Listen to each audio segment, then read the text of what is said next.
You wake up choking on cold. Your lungs burn as if you'd been dragged under frozen water. The air slices into you, sharp and dry, and for a moment you don't know where you are or why your body feels so heavy. You try to move your feet, and pain explodes up your legs, raw, blinding, impossible to ignore. Snow presses against your cheek. Your fingers are numb, curled into useless claws inside torn gloves. Somewhere nearby, someone is retching. Somewhere else, someone is very still. You don't remember lying down. You force yourself up onto one elbow, teeth chattering so hard your jaw aches. The sky above you is pale and empty, the color of old bone. Wind drags across the camp, carrying the smell of rot, smoke, and human waste.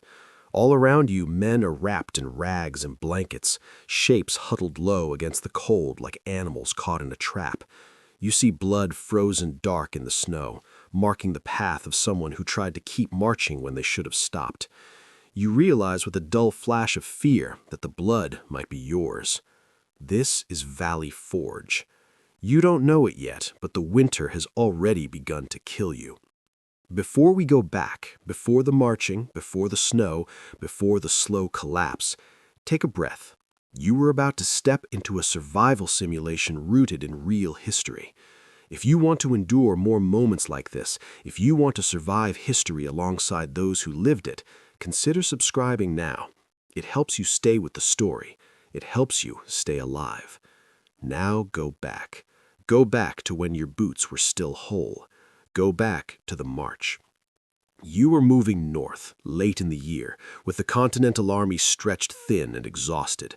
The road beneath your feet is hard-packed dirt, frozen solid in places, slick with ice in others. Every step sends a dull shock up your legs. You haven't eaten properly in days, maybe longer. Time is slippery now. Meals blur together into disappointment and emptiness. Hunger sits low in your gut, constant, gnawing, never quiet. The column moves slowly, too slowly. You pass farms stripped bare, fields trampled into mud and frost. The smell of smoke hangs in the air, but it offers no comfort. It means someone burned what little they had left. You can smell unwashed bodies, damp wool, old sweat trapped in layers that haven't been removed for weeks. Lice crawl at your scalp and along the seams of your shirt. Scratching doesn't help. Nothing helps. The cold is not dramatic. It does not howl or scream. It simply presses in, steady and patient, seeping through cloth and skin and bone. Your fingers ache first, then go numb. Your toes follow. You try to wiggle them inside your shoes, but the leather is cracked, stiff, barely holding together. Some men march beside you with rags tied around their feet. Some have nothing at all. You try not to look down when they walk. You are not marching toward a battle. That almost makes it worse. Valley Forge is supposed to be a place of rest, a winter camp, a pause.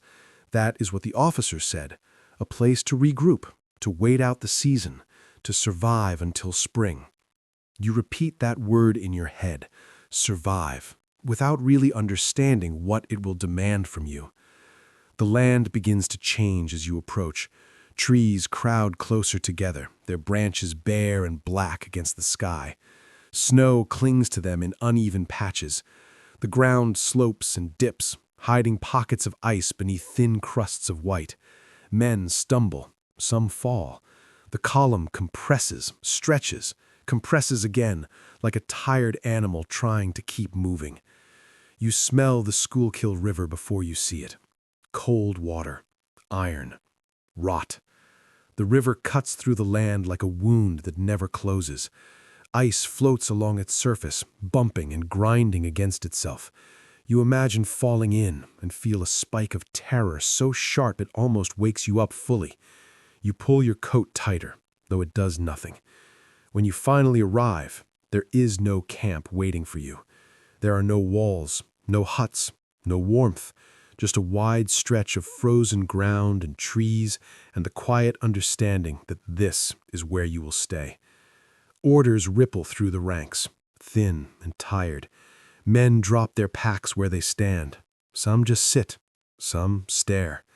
You stand there, breathing hard, feeling the weight of the place settle on you. The first night comes fast. The sun sinks early, dragging the temperature down with it. Fires sputter and smoke, fed with green wood that refuses to burn cleanly. Sparks drift up and vanish into the dark. You huddle close, shoulder to shoulder with men whose names you barely know, but whose breathing you memorize. The ground beneath you leaches heat from your body.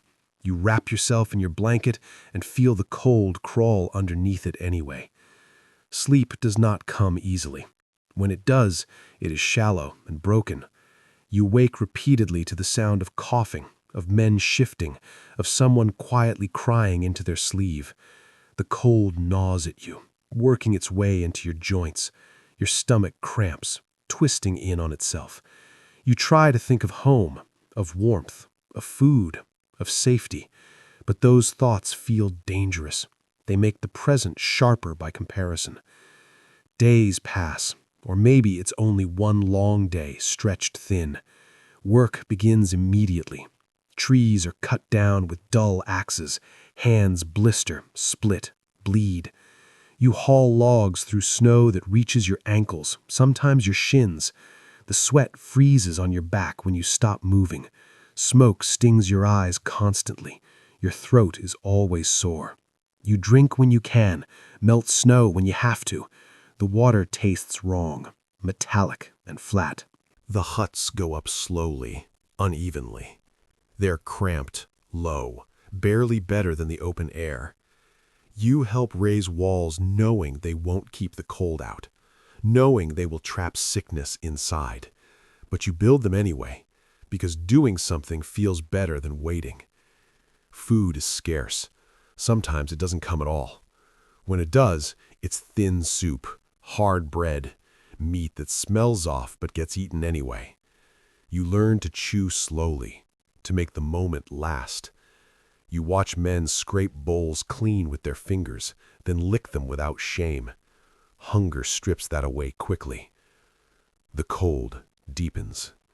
Snow falls again and again, each time burying what little order you've managed to create. Paths disappear overnight. Latrines overflow. The smell becomes constant. Waste, sickness, decay. You breathe through your mouth when regret it. Your lips crack and bleed. Your hands are a map of cuts and sores that never heal.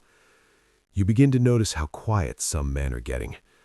Not the peaceful kind of quiet, the kind that comes from conserving energy, from withdrawing inward. Eyes hollow, movements slow. You hear rumors of men slipping away in the night, deserting, choosing the unknown over this certainty of suffering. You understand the temptation more than you want to admit. And through it all, the winter watches. It does not rush. It does not care who you are or why you're here. It takes heat first, then strength, then hope. You feel it working on you every hour, in the stiffness of your joints, in the way your thoughts drift, in the growing fear that this place is not just a camp, but a test you are not equipped to pass. You don't know yet how bad it will get. You don't know about the deaths that will come quietly in the night, about the blood and the snow, about the way hunger will hollow you out until you barely recognize yourself. All you know now is the cold, the exhaustion, and the sense that you have stepped into something far larger and more merciless than any battle. You pull your coat tighter and keep moving. The winter is just beginning.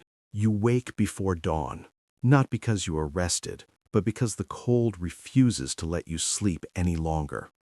Your eyes open to darkness and breath that fogs immediately in front of your face. The inside of the hut smells like damp wood, old sweat, and sickness. Bodies are packed too close together. Someone's elbow presses into your ribs. Another man's boot is against your thigh. You don't move it away. Movement costs energy, and energy is already running low. The fire in the center of the hut died hours ago. Ashes sit gray and useless. Your blanket is stiff with frost where your breath settled during the night. When you shift, Pain shoots through your shoulders and lower back. Your joints feel older than they should, like they belong to someone twice your age. You sit up slowly, listening. Coughing, always coughing.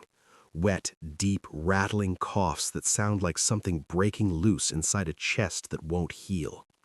Somewhere outside, wood cracks sharply in the cold. Wind pushes against the hut walls, finding every gap, every weakness, slipping through like a living thing. This place is supposed to protect you. It doesn't. You pull yourself to your feet and nearly fall when your legs refuse to respond right away. Blood rushes back into numb flesh, bringing needles of pain. You grit your teeth and wait it out. When you finally step outside, the cold hits you like a physical blow. The camp spreads out in uneven rows, huts crouched low against the ground like they're ashamed to be seen. Smoke drifts weakly from a few chimneys, then vanishes into the pale morning sky. Snow covers everything, flattened by boots in some places, drifted deep in others. The air smells of burned wood, rot, and waste. It's a smell that never leaves now. It clings to your clothes, your hair, your skin. Men are already moving, slowly, carefully. No one wastes motion. Faces are hollow, eyes rimmed red, cheeks cracked and raw from wind and cold. You recognize some of them. Others blur together, reduced to shapes wrapped in cloth and fatigue. You join a work detail without being told. Axes are handed out, dull, heavy, their handles rough against split palms. You walk toward the tree line, boots crunching over frozen ground. Each step sends a shock through your feet. You try not to think about the thinness of your soles, about how little stands between you and frostbite. The trees are bare, skeletal. You swing the axe, and the impact vibrates up your arms into your shoulders. The sound is flat, deadened by snow. You swing again and again. Your breath comes fast, burning your throat. Sweat forms under your layers, then chills you when you pause. You learn quickly not to pause. Around you, men work in silence. No jokes, no songs, just the steady rhythm of effort and exhaustion. When a tree finally cracks and falls, it does so slowly, groaning, as if reluctant to give up the last thing it has to offer. You haul logs back toward camp, shoulders screaming under the weight. The wood is slick with ice, biting into your gloves. Your fingers go numb. You drop one end and curse under your breath, then pick it up again. No one laughs, no one comments. Everyone understands. By midday, your stomach is twisting so hard it feels like it's trying to fold in on itself. The promise of food drifts through the camp, thin and unreliable. You line up anyway. Everyone does. When your turn comes, you receive a portion so small that barely seems real. Thin soup, greasy water with bits floating in it. You drink it slowly, trying to convince your body that it's enough. It isn't. The afternoon drags. You work until your hands shake, until your arms feel hollow, until the cold seeps back in the moment you stop moving. You notice how many men are limping now, how many are wrapped in rags instead of proper coats, how many stare off into nothing when they think no one is watching. The huts look sturdier from a distance. Up close, you see the truth. Gaps between logs wide enough to slip fingers through. Roofs that sag under snow. Mud floors that turn to ice at night. They keep out some of the wind. Some. But winter finds its way in anyway. As evening falls, the temperature drops fast. The sky darkens to a flat, lifeless gray. Fires are lit again, smoke curling low and heavy. You crouch near one, holding your hands out, feeling the brief sting of warmth before it fades. The fire smells wrong. The wood is green, wet, fighting the flame. Sparks pop and die. Someone collapses nearby. It's sudden. One moment he's standing, the next he's on his knees, then face first in the snow. A few men rush over. You hesitate, then follow. His eyes are open, unfocused. His lips are blue. Someone shakes him. Someone else curses. There is no dramatic moment, no last breath you can hear, just the quiet realization that he isn't getting back up. They carry him away. No ceremony, no pause in the work. You watch the place where he fell until the snow covers the impression his body left behind. Then you turn back to the fire. The warmth feels weaker now. Night comes again. Inside the hut, the air is thick and damp. You strip off your outer layers, careful not to let them freeze solid. Your hands are swollen, fingers stiff and cracked. When you rub them together, the skin splits and bleeds. You wipe the blood on your trousers and don't think about it. You lie down and pull your blanket over yourself. The ground is unforgiving. Every bone presses back against you. You curl in on yourself, trying to conserve heat. Around you, men settle into uneasy sleep. The coughing starts again. Someone whispers a prayer. Someone else mutters nonsense, lost in a dream that doesn't bring rest. You close your eyes. Sleep comes in fragments. You dream of warmth and wake shivering. You dream of food and wake hungry. At some point, you wake to the sound of movement. A shape shifts near the door. For a moment, fear spikes. Desertion, theft, something worse. But it's just a man trying to get out quietly, trying not to wake the others. You wonder if he'll come back.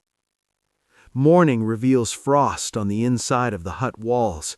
Your breath hangs in the air even as you move.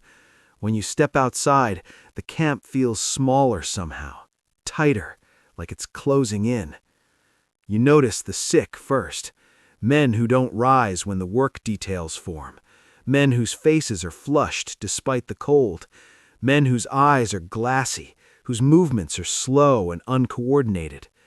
Fever moves through the camp quietly, hitching rides on close quarters and weakened bodies. There's nowhere to put the sick except back into the huts. There's nothing to give them except water and hope. Hope is running out. Days blur together.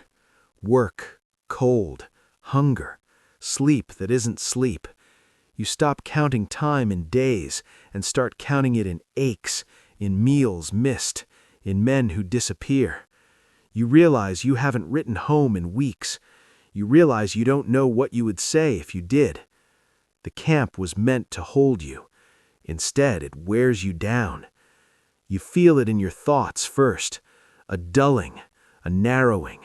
Your world shrinks to the next task, the next bite of food, the next chance to be warm. The future feels abstract, unreal. Spring is a rumor, nothing more. One evening, as you sit by the fire, you look around and understand something you've been avoiding. This is not a pause in the war. This is another front.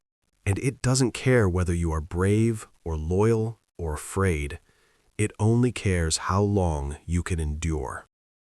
You pull your coat tighter and stare into the weak flames, knowing the shelter you build is already failing and winter hasn't reached its worst yet. You start to notice the change in the camp the same way you notice frost creeping across a window. Quiet at first, almost easy to ignore, then suddenly everywhere. It begins in small things. Tools go missing, not the valuable kind, just the kind you can't afford to lose. A hatchet, a tin cup, a scrap of cloth that can be wrapped around a foot. You wake and find your blanket pulled a few inches away from where you left it, as if someone tested the edge of your sleep for weakness. You see men watching each other when they think nobody is looking, not with hatred, not yet, with calculation, with the cold math of need. The work continues, but it changes. The line between duty and survival blurs. You still swing an axe, still drag logs, still pack mud between the hut walls, but the camp is a place where rules are supposed to hold, and now the rules are softening, bending under hunger and fatigue. A man who would have snapped to attention a month ago moves slowly when an officer passes, not defiant, just emptied out, like there isn't enough left inside him to react properly. You feel that emptiness in yourself, too. Your body runs on a thin, constant burn. Your stomach doesn't growl anymore. It's beyond that. It's a dull ache, a steady pressure that makes you irritable and tired and quick to anger. Your head feels packed with wool. When you try to remember what day it is, your mind slides off the question like it has nothing to grip. You can't even be sure how long you've been here because the camp has a way of swallowing time and spitting it back out as the same gray morning over and over. The smell of the place has grown heavier. Smoke and damp wood, sour sweat trapped in wool, the sharp ammonia of urine where the ground is too frozen to absorb anything, the sweet, sick smell of sickness spreading through crowded huts. The latrines are never far enough away. The refuse piles grow. Rats appear bold in daylight, fattened on what the army cannot bury. They move like they own the camp, slipping between huts, fearless of boots that barely lift anymore. You watch one man chase a rat with a stick, not as a joke, not for sport, but with the hard focus of someone who is thinking about meat. He doesn't catch it. The rat vanishes into a gap under a hut, and the man stands there breathing hard, shoulders slumped, staring at the hole like it swallowed something bigger than a rat. The lines for food become the center of everything. You line up early whenever you hear the rumor of a delivery. You stand in the snow with your hands tucked under your arms, trying to preserve warmth. You watch the men ahead of you. You watch the hands that keep sliding into pockets, the eyes that keep scanning the line. You feel your own suspicion waking up, and you hate it, but you can't kill it. Hunger makes you suspicious the way cold makes you shake. It's not a choice, it's a reaction. Sometimes the food arrives late. Sometimes it doesn't arrive at all. When it doesn't, you watch the camp absorb the disappointment like a wound. Men don't shout, not much. They just move differently afterward. Quieter, sharper, less willing to share the fire, less willing to lend a tool, less willing to help haul a log unless someone is watching. You see the first real argument over a piece of bread that is barely a mouthful. It happens near a cooking area where thin stew is being portioned out. One man claims his ration is smaller, another says it isn't. There is no clear truth because every ration is too small and every man is too hungry.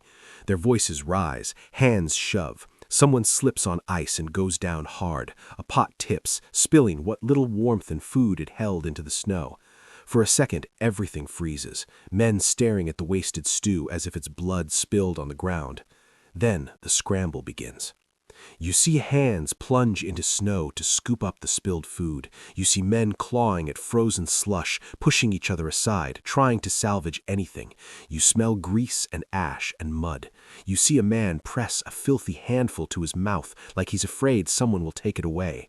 The sight turns your stomach and makes it twist harder with hunger at the same time. You don't move. You can't decide whether to join or back away. The moment passes as quickly as it began, leaving only shame and a deeper, quieter fear. This is what you are becoming. That night, inside your hut, the air feels tighter than ever. Bodies are packed close, blankets overlapping. Someone coughs until they gag. Someone shivers so violently the whole sleeping line trembles. The fire is weak, barely aglow, and the smoke hangs low because the chimney draws poorly. Your eyes water, your throat burns. You keep your face turned slightly away, trying to breathe through the least bad patch of air. Sleep doesn't come, not real sleep, just drifting, half-conscious, listening to the little sounds that now feel dangerous, the creak of a boot shifting, the rustle of cloth, the pause in someone's breathing that makes you wonder if it's going to start again. When you finally do slip under, you wake to a light touch on your blanket. Your eyes snap open, your body goes rigid. The dark is thick and close, the kind of darkness that makes you feel like you're buried. You can't see clearly, but you sense movement near your feet. You hold your breath, listening. There's a faint scrape, like cloth against cloth, then stillness. You don't shout, you don't lunge. You lie there, frozen, pretending to sleep. Your heart pounds hard enough to hurt. You feel sweat break out along your back despite the cold. Minutes drag. The presence shifts away, slow and careful. The hut settles again. In the morning, your tin cup is gone. It's not worth much. It's dented. It tastes like old metal no matter how many times you rinse it. But it's yours. It's how you drink, how you eat anything that isn't solid. Losing it feels like losing a piece of control you didn't know you were still holding on to. You don't report it. To whom? The officers have their own problems. The camp is full of theft now, small and constant. If you complain, you paint a target on yourself. You can almost feel the camp watching for weakness. You swallow your anger and tell yourself you can manage without it. But the feeling stays, a new awareness. You are not only fighting winter, you are fighting the slow collapse of trust. Work details grow harder to form. Men claim sickness. Some are lying, many are not. It's impossible to tell. Their faces look the same in the cold, pale, drawn, eyes too large and gaunt skulls. A fever can turn a man from sturdy to broken in a day. A cough can become a death sentence when your lungs are already raw from smoke. You see men with swollen gums and loose teeth. You see wounds that won't heal, skin split and blackened at the edges. You see hands wrapped in dirty cloth, stained through with old blood. You learn the smell of infection. It's faint at first, then unmistakable. It mixes with everything else until you can't separate it from the camp itself. The officers push. The army must be kept together. That's the idea. That's the order. But order depends on bodies that can obey, and bodies are failing. Men start to vanish. At first, you tell yourself they were reassigned, sent on patrol, moved to another area of camp. Then you see the empty spaces in the huts that don't fill again. You hear the careful way people talk about it, the way they avoid the word desertion, but shape their sentences around it. You find yourself counting faces at the fire without meaning to. You realize you're doing it to reassure yourself that you're not alone, that the camp hasn't started bleeding men faster than it can hold them. One afternoon, you pass a hut with a door hanging open. Inside, the floor is bare, except for a few scraps of straw and a dark stain near the corner. You don't step in, but you see enough. Someone died there. They were removed, and everything they owned went with them, stripped clean like the hut itself is trying to forget. You keep walking, and the cold presses against your face like a hand. The camp is full of rumors now, as thick as smoke. Rumors about supplies that were promised but never came. Rumors about merchants who won't sell to you. Rumors about people back home who are warm and fed while you rot here. Rumors about betrayal, about politics, about officers who don't suffer the way you do. You don't know what's true. Most of it doesn't matter. The rumors feed anger, and anger is one of the few things that still makes people feel alive. You feel that anger rise in you sometimes, hot and sudden. It flares when you watch a man steal a strip of cloth from another's pack. It flares when you hear someone complain about rations, as if complaining could conjure food. It flares when you see a sick man turned away from a better spot near the fire because he's too weak to defend it. Then it dies as quickly as it comes, smothered by exhaustion. Exhaustion is the real ruler here. It sits on your shoulders when you lift a log. It pulls at your eyelids in daylight. It thickens your thoughts until everything feels slow, distant, unreal. You find yourself staring at simple tasks like tying a knot, and for a moment your hands don't remember what to do. You blink hard, force yourself to move, and the fear comes in a cold wave. If your mind slips, even for a second, winter will take advantage. You start to see men making choices you'd never thought you'd see. A man trades his last spare shirt for a handful of flour. A man gives up his blanket for a pair of shoes that don't fit right, but have soles that aren't paper thin. A man eats something from the ground, something you don't want to identify, and keeps chewing even when his face twists with disgust. You don't judge him. You understand. You begin to understand too much. Some evenings, you stand at the edge of camp and look out at the dark tree line. The woods are still, heavy with snow. The world beyond the camp feels like another planet, quiet, indifferent, untouched by your suffering. You imagine walking into it. You imagine leaving the huts and smoke and sickness behind. You imagine finding a farmhouse with a warm hearth and real bread. The fantasy is vivid enough to make your mouth water. Then you remember the river, the patrols, the cold that would kill you alone faster than it kills you here. You remember that desertion isn't just leaving the army, it's leaving the only thin barrier between you and the winter's full strength. You turn back. Inside the camp, you see men gathered near a fire, their faces lit from below by weak flames. The light makes them look strange, hollow-eyed, sharp-cheeked, like skulls with skin stretched over them. You stand near the edge, feeling the heat sting your hands and not satisfy. You notice how people sit now, backs turned slightly, possessions close, eyes flicking toward movement. Even around a fire, nobody relaxes. The camp is still an army in name, but it's starting to feel like something else. A collection of starving bodies held together by habit, fear, and the thin thread of hope that spring might come before everyone breaks. That night, you lie down and stare up at the hut's low ceiling. Smoke stains the wood above you. Frost clings to the corners. Your breath rises and disappears. You listen to the coughing. You listen to the wind. You listen to the tiny sounds of men shifting in the dark, each sound now carrying a question. Is that normal movement, or is someone reaching? You tuck your hands under your chest and keep your eyes closed, pretending to sleep again. You feel your heart beating hard, steady, stubborn. You realize something that chills you more than the wind ever could. The winter isn't just killing bodies, it's changing what's inside them. And you can feel it working on you, slowly, one hungry day at a time. You wake to the wrong kind of quiet. At first, you think it's snow. Snow has a way of swallowing sound, pressing everything flat and dull.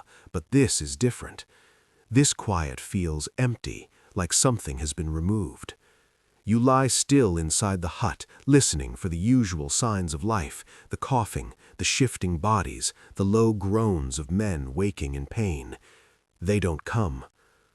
Cold air fills your lungs, your breath fogs and drifts upward, slow and pale. You turn your head slightly and see that the man beside you hasn't moved. His blanket is pulled up to his chin, neat in a way that feels wrong. His mouth is open just a little, his eyes are half-lidded, staring at nothing. You don't touch him at first. You tell yourself he's sleeping. People sleep hard here, exhaustion pushes them deep. You wait for his chest to rise. It doesn't. You wait longer than you should because part of you knows what this means and doesn't want to finish the thought. When you finally reach out, your fingers brush his sleeve. It's stiff. Cold, but not the clean cold of night air.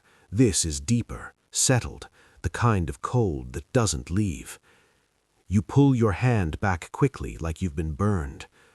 Someone else notices. A man across the hut sits up and stares. He leans forward, squinting in the dim light. Slowly, carefully, he reaches out and presses 2 fingers to the dead man's neck. He waits. Then he shakes his head once. No one speaks. The hut absorbs the moment without reaction. No gasps, no cries. Just the quiet understanding that one of you didn't make it through the night. The body stays where it is for a while because no one is eager to deal with it, because moving takes effort, because death has started to feel like work. Eventually, someone pulls the blanket higher over the man's face.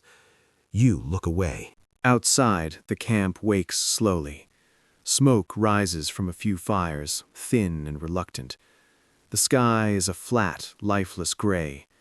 Snow crunches underfoot, hard with ice. As you step out of the hut, the cold clamps down on you immediately, biting into your cheeks, your ears, the bridge of your nose. You breathe through your mouth and regret it as the air scours your throat raw. You notice the shapes first. Dark forms lying where they shouldn't be, near a fire pit, against the side of a hut, in the narrow paths between shelters where men collapsed and didn't get back up. At first you think they're sleeping rough, too tired to make it inside. Then you see the stillness, the unnatural calm. Someone is already moving between them, checking, counting. He doesn't linger. He doesn't need to.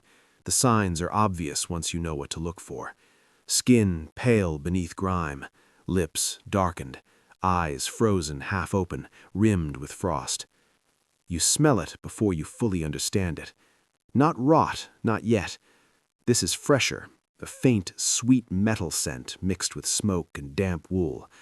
The smell of bodies that gave out quietly, without violence, without drama. Bodies that simply ran out of heat, out of strength, out of time. The first deaths at Valley Forge do not announce themselves. They are discovered. Men gather in small clusters, drawn by instinct and dread. You stand with them, hands tucked under your arms, shoulders hunched. No one prays out loud. No one salutes. The officers move through the camp with tight faces, voices low. Orders are given, but gently, as if raising their voices might shatter something fragile. The bodies are lifted. It takes more effort than you expect. Death adds weight. Limbs don't cooperate. Joints don't bend easily when cold locks them in place. You help carry one man you vaguely recognize. You shared a fire with him 2 nights ago. You don't remember his name.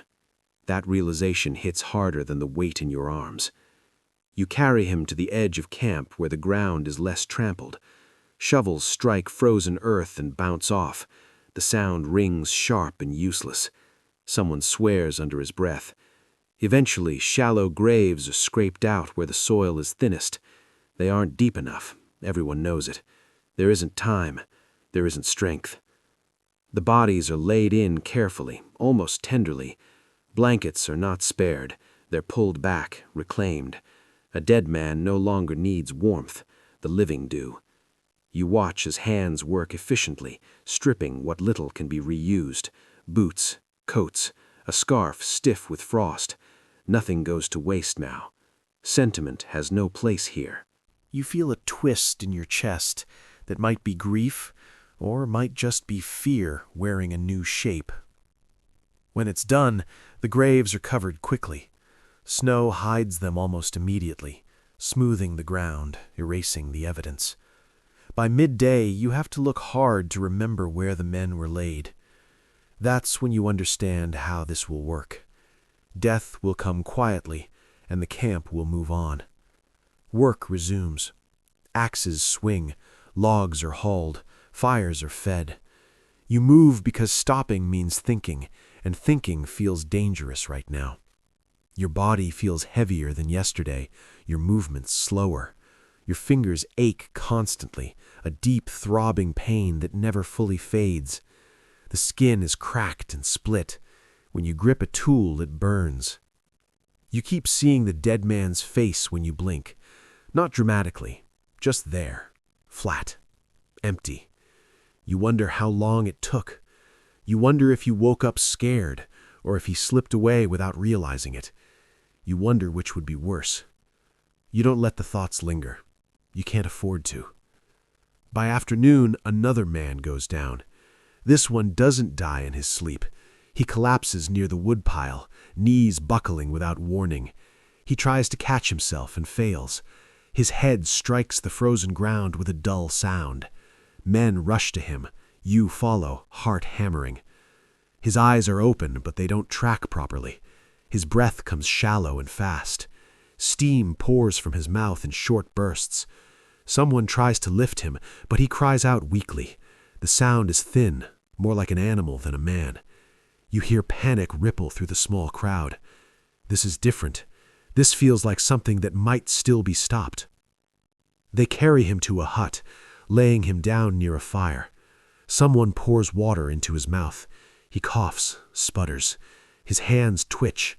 You watch his chest rise and fall, uneven, struggling. You tell yourself he's alive. You tell yourself that means something. By evening, he's dead. The news spreads without words. You see it in faces, in the way men look at the ground longer than necessary, in the way conversations trail off and don't resume. The camp feels thinner now, as if something vital has been burned away. Night falls early. Inside the hut, the air feels colder than it should. You know it isn't, but your body is changing. It holds heat less effectively now. You wrap your blanket tighter, curl in on yourself, press your knees to your chest. Your teeth chatter even when you try to control it. Someone near you whispers a name in their sleep. Another man sobs quietly, trying to muffle the sound against his sleeve. No one tells him to stop. No one comforts him either. Comfort costs energy, and energy is precious. You lie awake longer than you should, staring into darkness. Every breath feels deliberate now. You imagine your own body failing the same way, quietly, without warning. You imagine someone pulling your blanket away, your coat, your boots. You imagine becoming a shape in the snow that the camp steps around and forgets. The thought digs into you and won't let go. Sometime before dawn, you drift off despite yourself. You dream of warmth, not home exactly, just warmth. A room where your hands don't hurt, where your breath doesn't fog, where sleep comes deep and uninterrupted.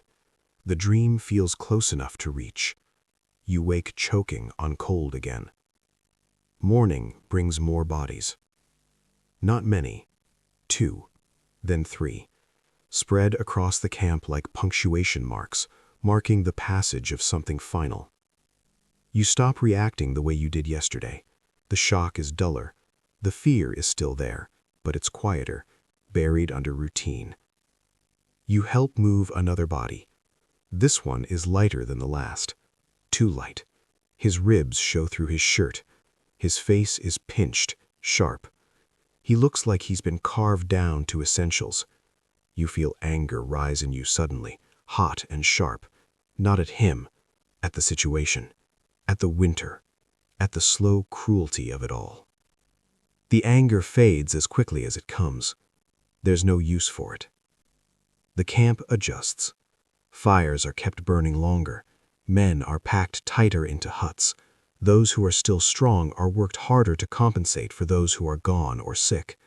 You feel the strain in your muscles, in your bones. You feel yourself being stretched thinner. You notice how the sick are treated now. Not with cruelty, not exactly, but with distance. Men avoid close contact when they can. They sit farther away at fires. They hesitate before sharing a blanket. You see it in yourself, too. A reflexive step back when someone coughs too close. A tightening in your chest when a fevered hand brushes yours. Survival is teaching you things you don't like. By the end of the day, the ground near the edge of camp is marked with shallow mounds, barely visible beneath fresh snow. You pass them on your way back to the hut and feel something twist inside you again.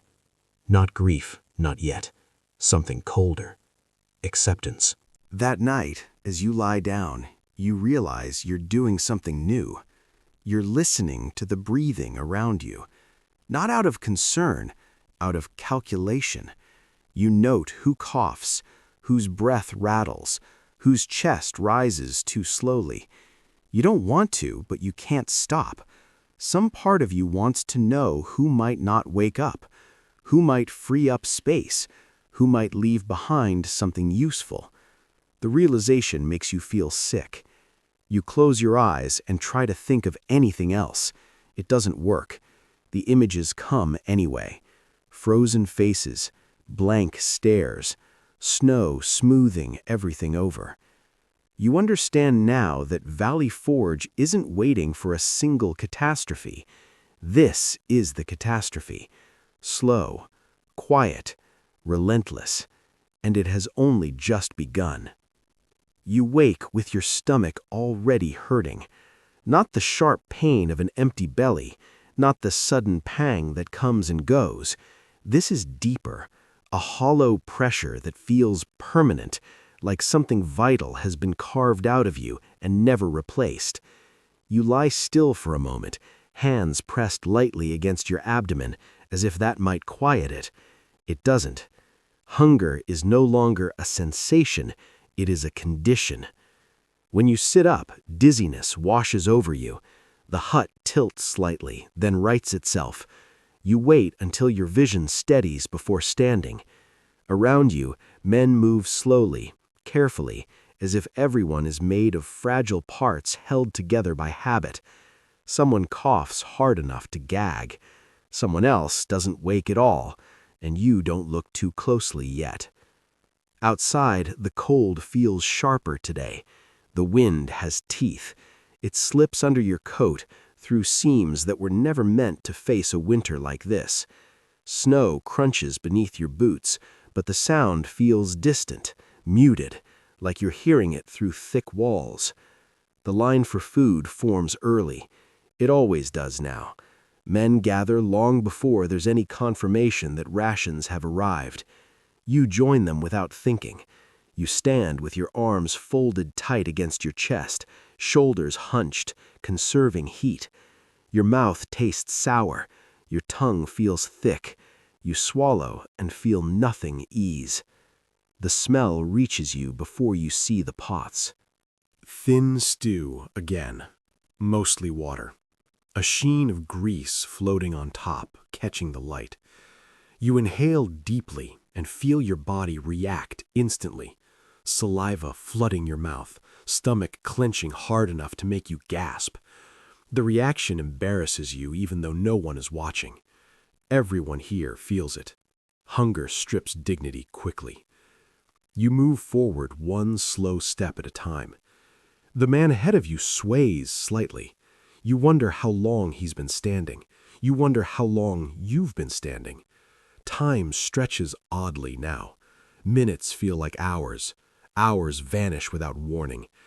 When it's finally your turn, a ladle dips into the pot and comes back mostly empty. The man serving hesitates, scrapes the bottom, then pours what he can into your container. It isn't much. It never is. You bring it to your mouth carefully, afraid of spilling even a drop. The steam barely fogs the air. You sip, slow and deliberate. The liquid is warm, and that alone feels like something close to relief. You swallow and feel it slide into your stomach, disappearing without filling anything. You scrape the container clean. Your tongue searches the metal afterward, chasing the faint taste of grease. When there's nothing left, you lick your lips and feel the cracks sting. The hunger doesn't ease. It grows sharper, angrier, as if teased. Work begins immediately. Axes feel heavier today. Everything does. When you lift your arms, they tremble. When you swing, the impact sends a jolt through your shoulders that lingers longer than it used to. You try to find a rhythm, something steady, but your body doesn't cooperate. It lags behind your intent, sluggish and unresponsive. You notice the thoughts creeping in as you work. Food thoughts. Not just hunger, but memory. Bread with a crust that cracks when you tear it. Meat that pulls apart under your teeth. Butter melting. Salt. You don't remember summoning these images. They come on their own, vivid and intrusive. You shake your head hard, trying to clear them, but they return the moment you lose focus. The axe slips from your grip once. It thuds into the snow near your foot. The sound startles you more than it should. You bend to pick it up and feel a wave of weakness roll through you. For a moment, you're not sure you'll be able to stand again. You straighten slowly, breathing hard, heart pounding. No one comments. Everyone has moments like that now. By midday, the hunger has turned strange. It's no longer just pain. It's confusion. Your hands feel clumsy. Your thoughts slide sideways. You forget what you're doing mid-task and have to look around to orient yourself. Simple decisions, where to step, which log to grab, take longer than they should. You catch yourself staring at nothing, mind blank, until the cold snaps you back. You see it in others, too. Men stop mid-sentence and trail off, eyes unfocused. Men repeat themselves without realizing it. Men sit down just for a moment and have to be shaken awake an hour later, stiff and shivering. Hunger eats at the mind as much as the body. You smell something unexpected near the cook area. Leather. Burning leather. Your stomach clenches hard. You follow the smell without thinking, drawn like an animal. Near one of the fryers, a man crouches over a small pan. Inside, strips of old boot leather simmer in water. He stirs them slowly, methodically. The leather has been scraped clean, cut into thin pieces. He doesn't look up as you approach. You watch, fascinated and horrified. This is not desperation anymore. This is adaptation. The man notices you eventually. His eyes flick up, then back to the pan. There is no shame in his expression, just focus. He lifts a piece of softened leather with a stick, bites into it, chews. His jaw works steadily. He swallows with effort. You feel saliva flood your mouth again. You turn away before you can think better of it. Later, you find yourself chewing on something without remembering when you picked it up. A scrap of leather. Tough, bitter, tasting faintly of dirt and smoke. Your jaw aches as you work it, teeth scraping uselessly. You swallow anyway. It sits heavy in your stomach, useless and unsatisfying, but it's something. You don't tell anyone. You don't need to. The afternoon drags under a low gray sky. Snow begins to fall again, fine and dry, dusting everything without sound. You feel detached from it, as if watching from a distance. Your body moves, works, endures, but your mind drifts. You catch yourself thinking about nothing at all, and then about food again. Always food. By evening, the camp feels different, quieter, edgier. Hunger sharpens tempers the way cold sharpens pain. You hear raised voices near a hut, an argument over a sack of flour that was supposed to be shared. You don't see the end of it. You don't want to. The sound of it is enough. When darkness settles, the hunger changes again. It becomes hollow and cold, less frantic, more despairing. You curl close to the fire with others, knees drawn up, hands extended toward weak flames. The smell of cooking, thin stew, boiled scraps, burned wood, hangs heavy in the air. It makes your stomach twist, even when there's nothing left to eat. You watch a man across the fire stare into the flames without blinking. His cheeks are sunken deep. His lips move slightly, silently. You wonder if he's praying or reciting a list of foods from memory. The thought sticks with you, uncomfortably vivid. Inside the hut, sleep is worse tonight. Your stomach cramps hard enough to wake you repeatedly.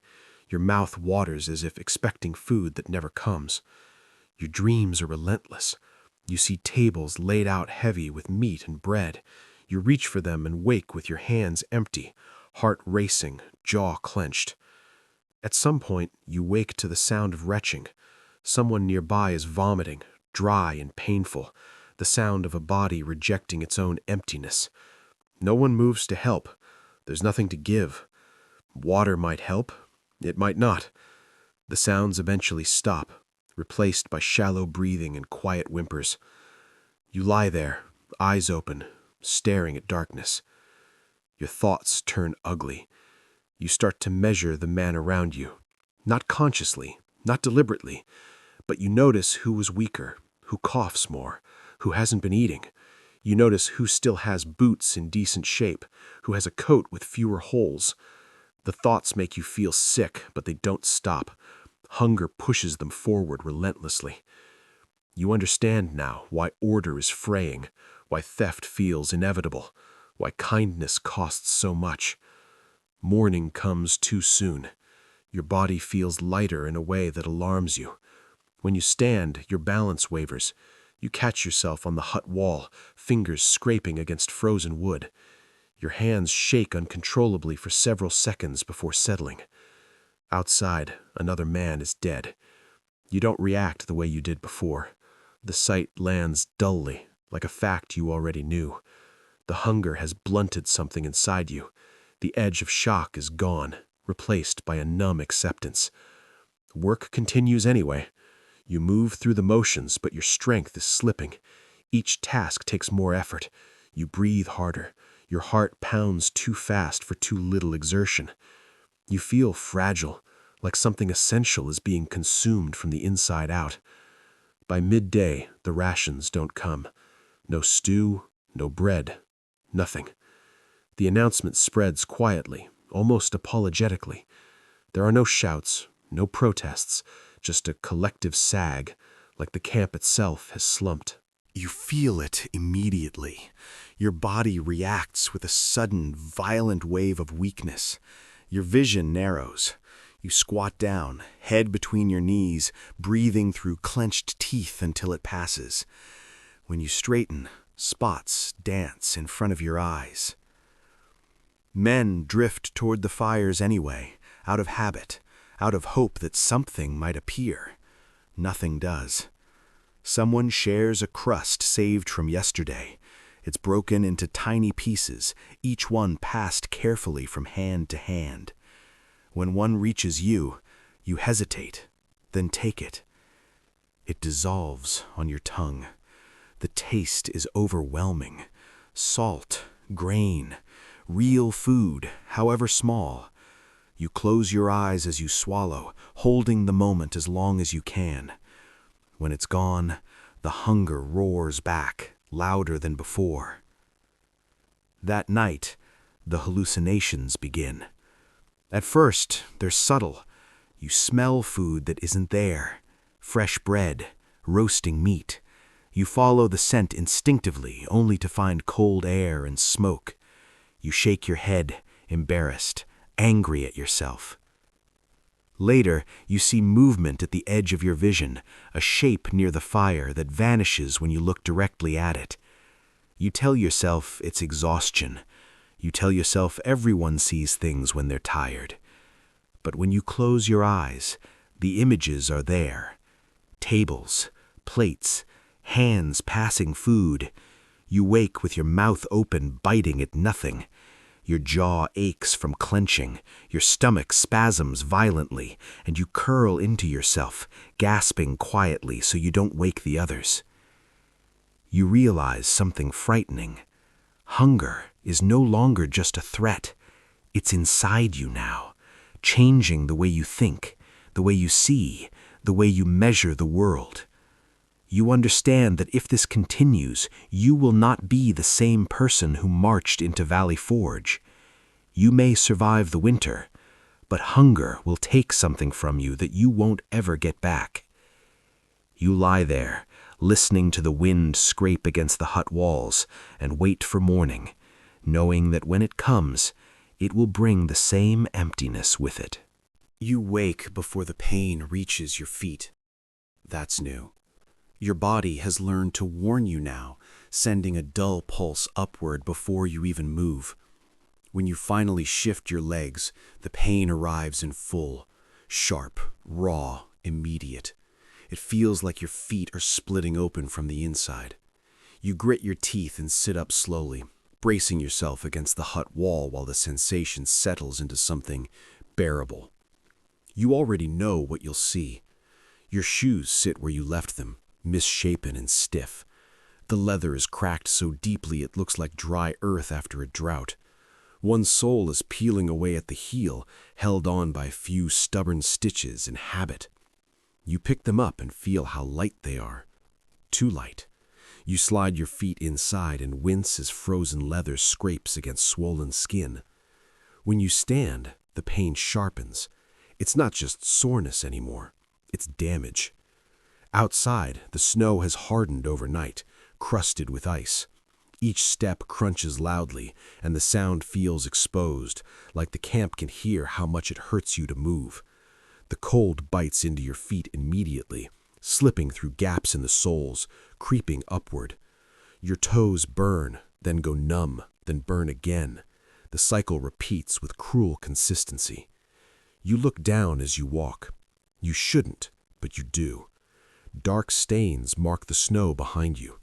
At first, you tell yourself it's mud or old ash tracked from the fires. Then you see the color deepen. You see the shape of it, uneven, smeared, following the pattern of your steps. Blood. Your blood. The sight jolts you awake more effectively than any cold ever could. You stop walking, heart pounding, and lift one foot carefully. The sole flaps uselessly. Beneath it, cloth wrappings are soaked through, dark and stiff.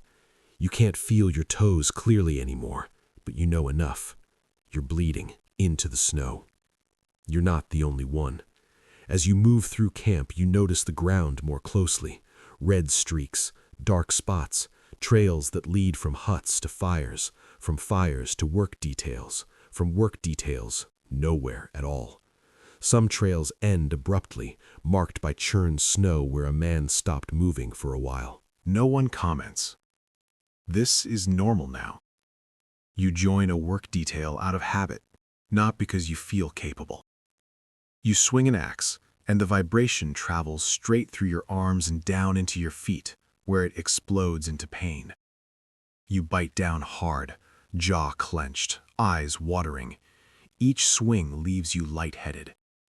You feel unsteady, like your balance is slightly off, like the ground isn't quite where you expect it to be.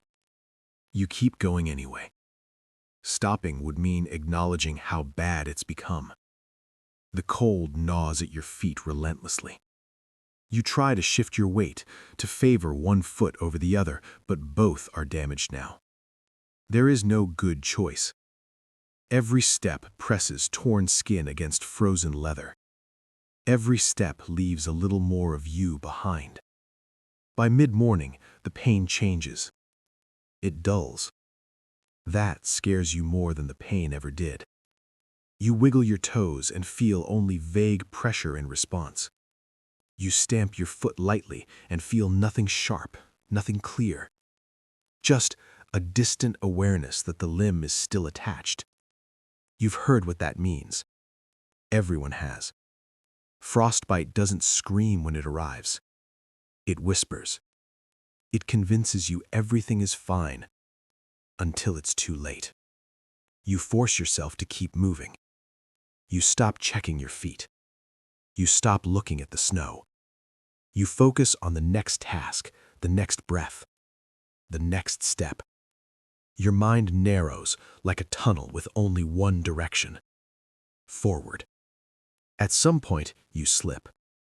Your foot slides on ice you didn't see and you go down hard, landing on your side. The impact knocks the breath out of you in a sharp rush. For a moment, you can't inhale. Panic flares. Then, air forces its way back in, burning your lungs. You lie there longer than you should. The cold seeps into you immediately, pulling heat from your back, your legs, your arms. Snow melts against your body, soaking your clothes. You know you need to get up. You know lying still is dangerous. But the effort feels impossible. Your body feels heavy, uncooperative, like it belongs to someone else. A hand grabs your arm. Someone hauls you upright with more force than care. You stagger, barely keeping your feet. The man doesn't ask if you're all right. He doesn't need to. He just points back toward the work area and turns away. There's no cruelty in it, just necessity. You limp forward, teeth clenched so hard your jaw aches. By noon, you're shaking uncontrollably, not from fear, from cold and exhaustion and blood loss you don't want to quantify. You crouch near a fire when you can, holding your feet close to the weak flames. The heat is uneven, teasing. Your skin prickles painfully as sensation flickers back in patches. It feels like needles driven deep into your flesh. You welcome the pain. Pain means feeling. You unwrap your foot briefly, shielding it from view as best you can. The skin is split open in places, raw and angry. The flesh beneath is pale, tinged blue in spots that don't look right. You wrap it back up quickly, hands shaking, heart racing. You don't want anyone to see. Once you're labeled weak, once you can't keep up, you don't know what happens next. Men are sent away when they can't march. You've seen it before. The afternoon brings a march. Not far, just a repositioning, a movement of supplies. But it means walking, and walking means blood. You fall into line and keep your eyes fixed on the back of the man ahead of you. You follow his steps mechanically, one after another, each one a small act of violence against yourself. The snow behind you darkens again. You don't look. You smell iron. You taste it in your mouth, even though you know the blood isn't there. Your breathing grows shallow. You feel detached, like you're watching this happen to someone else. The world narrows to sound and sensation, boots crunching, breath rasping, the steady thud of your heart. Someone stumbles ahead of you. He goes down hard and doesn't get up right away. The line slows, compresses. Men bump into each other, muttering under their breath. An officer shouts, voice thin and strained. The man on the ground tries to push himself up and fails. His hands slip in the snow, leaving smears of red. Two men drag him to his feet. He can't put weight on one foot. It hangs at an odd angle, boot soaked through. He doesn't scream. He just breathes hard, eyes wide and unfocused. They half carry him out of line and toward the huts. The march resumes. You keep going. That evening, when you finally stop moving, the pain returns in waves. You collapse onto a log near a fire, shaking violently. Your whole body feels wrong, too light, too weak, too cold. You hold your feet close to the flames and watch steam rise from your wrappings. The smell is unpleasant. Wet cloth, old blood, something else you don't want to identify. You watch men pass by, limping, dragging feet, leaving their own marks in the snow. The ground around the camp looks wounded now, scarred with red and black and brown. It tells the story of every step taken here. Inside the hut that night, you don't remove your shoes. You're afraid you won't be able to get them back on. You lie on your back, staring up at the ceiling, breathing shallowly. Your feet throb in time with your heartbeat. Each pulse feels like a hammer striking exposed flesh. You bite down on the edge of your blanket to keep from making noise. Around you, men settle in, some groaning softly as they adjust themselves, others already lost to shallow, exhausted sleep. The coughing sounds worse tonight, deeper, more desperate. Someone near the door whimpers quietly, maybe dreaming, maybe awake. You don't sleep. Every time you start to drift, pain drags you back.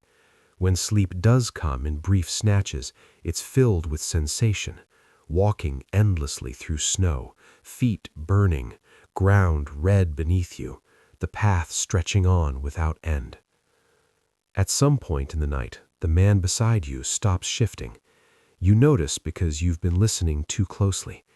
You hold your breath and listen for his. It's there, shallow and uneven. Relief washes over you, thin and temporary. You release your breath slowly and stare into darkness again. Morning comes with stiffness and dread. When you sit up, your feet scream. You swing your legs over the edge of the sleeping area and brace yourself. The floor is ice cold. You stand carefully, testing your weight. Pain flares, but you don't collapse. That feels like a victory now. Outside, fresh snow covers yesterday's blood. For a moment, the camp looks clean again. You know better. As you walk, the snow darkens beneath you once more, the truth bleeding back through the surface. You watch it happen this time. You can't look away. Each step leaves a mark, proof that you're still moving, proof that moving costs you something. You realize then that Valley Forge isn't just starving you, it's wearing you down piece by piece, feet first, step by step. You keep walking anyway, because stopping means falling behind, and falling behind means being left in the snow, where the cold is patient and the ground doesn't care how far you've already come. You follow the line forward, leaving red footprints in the white, knowing that each one brings you closer to something breaking that may never fully heal. You wake already unsure of what's real. For a few seconds, you don't recognize the hut. The low ceiling feels wrong. The shapes around you don't make sense. Your heart races as panic flares hot and sudden until memory crawls back in pieces. Valley Forge, winter, hunger, cold. The panic fades, replaced by something worse, confusion that lingers instead of leaving. Your head throbs dully, like it's wrapped too tight. Your mouth tastes sour and dry. When you swallow, your throat sticks, protesting the effort. You sit up slowly and the world sways, tilting just enough to make you grab for the wall. Your hand slides across frozen wood, and for a moment you're convinced the wall is breathing, expanding, contracting, warm beneath your palm. You pull your hand back sharply. The wall is just wood. You tell yourself that firmly. You repeat it in your head like a command. Hunger and exhaustion do strange things. You know that. Everyone knows that. The trouble is, knowing doesn't stop it. Outside, the camp looks distorted in the early light. The sky hangs too low, pressing down on everything. Smoke from the fires drifts sideways, pulled by a wind you can't quite feel. Men move through it like shadows, their outlines blurring at the edges. You blink hard, expecting your vision to clear. It doesn't. As you walk, you catch flashes of movement that vanish when you turn your head. A shape behind a hut, a figure near the tree line. Each time there's nothing there when you look directly. Your pulse quickens. You slow your steps, scanning carefully, telling yourself it's just fatigue, just hunger, just your eyes playing tricks. You tell yourself that a lot now. Work begins, but your sense of time is already fractured. The morning stretches and compresses unpredictably. You swing an axe and lose track of how many times you've struck the same spot. The sound of metal hitting wood echoes strangely, too loud one moment, too distant the next. Your arms feel detached from your body, like they're moving on their own. You stop suddenly, certain someone called your name. The sound felt close, right behind your ear, familiar, intimate. Your heart leaps into your throat as you spin around, breath hitching. No one is there. The men nearby keep working, heads down, focused, uninterested. No one looks at you. No one heard anything. Embarrassment washes over you, followed by a creeping unease that sinks deeper than embarrassment ever could. You go back to work, but your hands shake. As the day drags on, the images sharpen. It starts with faces. You see one in the smoke rising from a fire, a face you know, someone from home. The shape is clear for just a second. Eyes, nose, the curve of a mouth. Your chest tightens painfully. You take a step toward it without thinking, hand reaching out. The smoke shifts. The face dissolves. You stop short, heart hammering, breathing hard. The fire crackles quietly, unconcerned. You look around expecting someone to notice, to question why you moved like that. No one does. Everyone is too busy surviving their own thoughts. The hunger has changed again. It's no longer just emptiness, it's pressure. It feels like your head is stuffed full of cotton, your thoughts slowed and tangled. You struggle to hold on to one idea long enough to examine it. Images intrude constantly. Food, warmth, familiar places slipping into your mind uninvited and refusing to leave. At midday, you sit near a fire and close your eyes briefly, just for a moment. The warmth on your face deepens, becomes something else entirely. You smell baking bread, real bread, thick and rich. You hear a low murmur of voices, relaxed, unstrained. You open your eyes, expecting to see a kitchen, a table, hands reaching for food. You see snow, gray sky, weak flames. The disappointment hits so hard it feels physical. Your chest tightens, your throat closes. For a terrifying second, you feel tears burn behind your eyes. You clamp down on the feeling immediately, jaw clenched. Crying wastes water. Crying wastes energy. Crying doesn't change anything. But the longing stays. You notice you're starting to confuse memories with sensations. You'll feel warmth and think you're near a fire, only to realize you're standing in open air. You'll smell food and turn instinctively, only to find nothing but smoke and rot. Each time it takes longer to correct yourself. Each time doubt lingers a little longer. In the afternoon, the voices begin. Not loud, not dramatic. Whispers. You hear them at the edge of hearing, just beneath the sound of wind and movement. They say nothing you can clearly make out, just the suggestion of speech. Murmurs, cadence without meaning. You strain to listen, leaning closer to the sound, heart pounding. When you focus on it, it fades. When you relax, it returns. You start to worry that you're losing something essential, not strength, not weight, something deeper, the part of you that knows what's real and what isn't. You've seen men lose that before, and it never ends well. Once the mind slips, the body follows quickly after. You try grounding yourself. You name things you can see: snow, trees, huts, men. You list sensations: cold on your face, pain in your feet, the weight of the axe in your hands. It helps for a while, pulling you back into the moment. Then you see him. He's standing near the edge of camp, half shadowed by the trees. Clean, too clean. His coat is intact, his boots solid, his posture relaxed. He's not shivering. He's watching you with an expression that makes your chest ache. Concern, maybe, or recognition. You know him. The realization is immediate and absolute. You don't question it, you just know. Someone from before, someone who shouldn't be here. You take a step toward him, then another.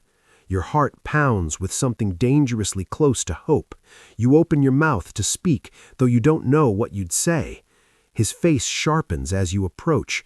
The familiarity intensifies, pulling at memories you can't quite grasp. Then someone bumps into you hard enough to knock you sideways. You stumble, catch yourself, blink. The man is gone. There's nothing by the trees but snow and shadow. No footprints, no sign anyone stood there at all. You stand frozen, chest heaving, staring at the empty space until the cold forces you to move again. Fear settles in your gut, heavy and cold. You don't tell anyone. You wouldn't even know how to start. You don't want the looks. You don't want the quiet reassessment, the subtle distance that appears once people decide you might not be entirely reliable. In a place like this, that kind of reputation is dangerous. Instead, you retreat inward. You speak less. You avoid eye contact. You keep your head down and your movements small. You cling to routine, to repetition, because it's one of the few things that still feels solid. Swing, lift, carry, breathe, repeat. Evening comes slowly, dragging long shadows behind it. As the light fades, the hallucinations intensify. The firelight flickers, and shapes dance within it, figures moving, gesturing, bending close together. You watch them without reacting, not trusting yourself to interpret what you're seeing. When you blink, they rearrange themselves into logs and embers. You feel foolish and deeply afraid at the same time. Inside the hut, the air feels thicker than ever. The smell of sickness is stronger tonight. Sweat, breath, damp cloth. The coughing sounds closer, louder, echoing strangely in your head. Every sound feels amplified, distorted. When someone shifts beside you, the rustle of fabric sounds like thunder in your ears. You lie down and stare up at the ceiling. The shadows move there too. They stretch and contract, forming patterns that almost make sense. You see lines that look like writing, though you can't read them. You see shapes that resemble faces, eyes watching you from the wood grain. You blink rapidly, squeeze your eyes shut, then open them again. The shadows are still there. Your heart races. You focus on your breathing, slow and deliberate. In, out, out. You remind yourself you are starving. You remind yourself your body is consuming itself. You remind yourself that this is what happens when the mind is deprived as brutally as the body. The reminders help, but they don't make the images go away. Sleep, when it comes, is a trap. You dream vividly, intensely, without the soft blur that usually cushions sleep. You are awake inside the dreams, aware, present. You walk through places you know, home, fields, warm rooms, so real they make your chest ache. You smell food so clearly your mouth waters. You reach out and touch solid surfaces, feel warmth, feel safety. Then you wake.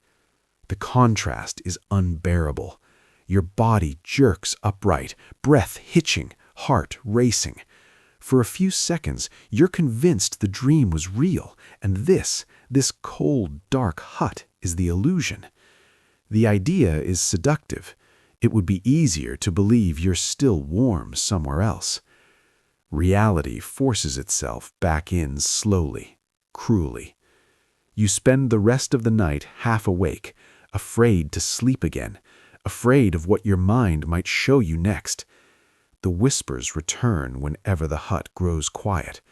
They hover just out of reach, impossible to understand, impossible to ignore. At one point, you hear your name again. This time, you don't react. You stay still, eyes open, staring into darkness, repeating your name silently to yourself, anchoring it in your own voice. The sound fades, leaving behind a deep, aching exhaustion that settles into your bones. Morning comes in fragments. You wake convinced it's evening. You wake thinking you missed the day entirely. When you finally step outside, the light feels wrong, too bright, too harsh. The camp looks flattened, unreal, like a poor imitation of itself. You move carefully now, deliberately, double-checking your actions. You test each sensation, each sound before trusting it. Is that smell real?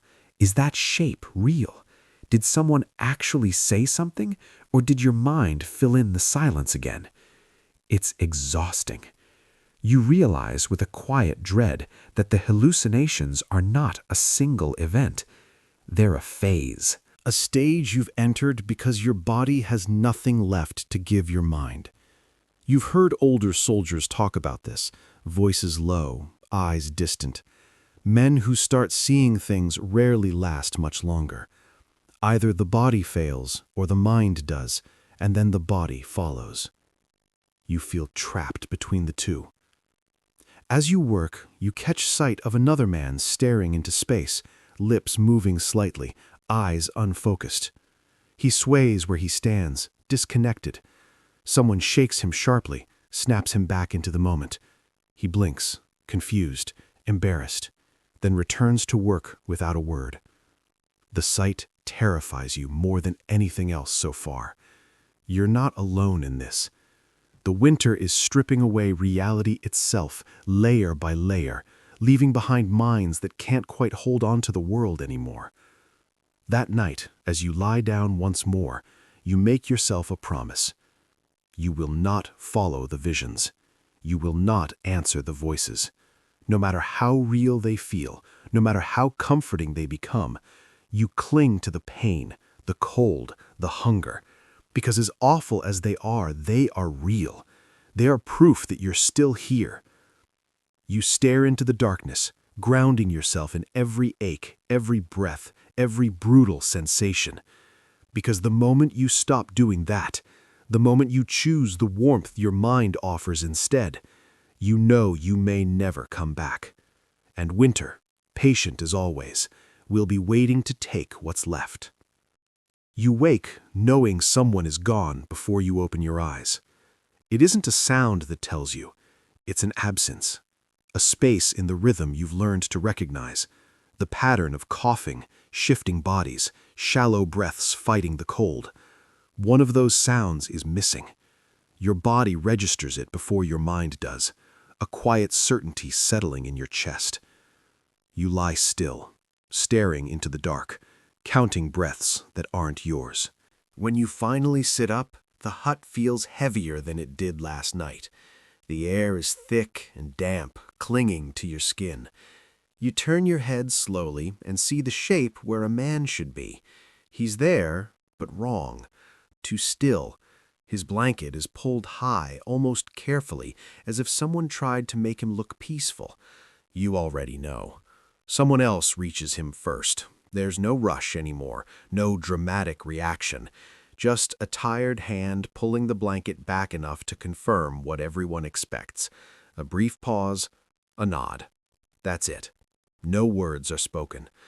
The body stays where it is for a while because there's no urgency, because death has learned how to fit into the camp's routine.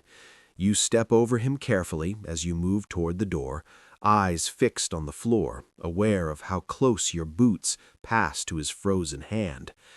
Outside, the camp is already awake. Men move with grim efficiency. Fires burned low. Smoke hangs close to the ground, refusing to rise. Snow crunches underfoot, covering and uncovering the same stains again and again. The sky is the color of old metal. Cold settles into your joints immediately, familiar and unyielding. You see them being carried out, 2 men at a time, sometimes 3 when the body is stiff or heavy or awkward. You recognize faces now, men you worked beside, men you shared fire with, men whose names you might have known once and can't remember anymore. You feel nothing sharp, no jolt of grief, no panic, just a slow tightening in your chest that doesn't release. You help when you're close enough. You don't volunteer, you don't avoid it either. When hands reach for you, you step in, take your place, grip cold fabric and frozen limbs. Death has weight, more than you expect, more than seems fair. As you carry one man toward the edge of camp, his head lolls slightly, chin dropping toward his chest. For a split second, your mind plays a cruel trick on you. You expect his eyes to open. They don't. They never do. The ground is frozen solid again. Shovels bounce off uselessly. The graves are shallow, barely impressions in the earth. Snow will finish the job soon enough. You lower the body in carefully, then step back as others pull blankets away, reclaiming what can still be used. You don't watch this part anymore. You stare at the tree line instead, at branches heavy with snow, at a world that looks untouched by what's happening here. You wonder briefly how many men have already been buried beneath ground that will never remember their names. Then you turn away. Work resumes as if nothing happened. That's the part that breaks something inside you. Not the deaths themselves, but how easily they're absorbed, how smoothly the camp continues, how quickly absence becomes normal. You swing an axe later that morning and realize you're standing in the spot where someone died yesterday. The snow has been packed down, smoothed over. If you hadn't seen it happen, you'd never know. You catch yourself thinking of death in practical terms. How many men can be lost before the work stops? How much space opens up in the huts when someone doesn't come back? Who will take his place in line? Who will take his boots? The thoughts come uninvited, and once they arrive, they don't leave. By midday, another man collapses. This one is younger. You know that because his face still has softness to it, despite the hollowing hunger.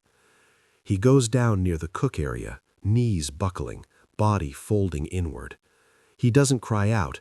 He just exhales sharply and stays there, cheek pressed to the snow.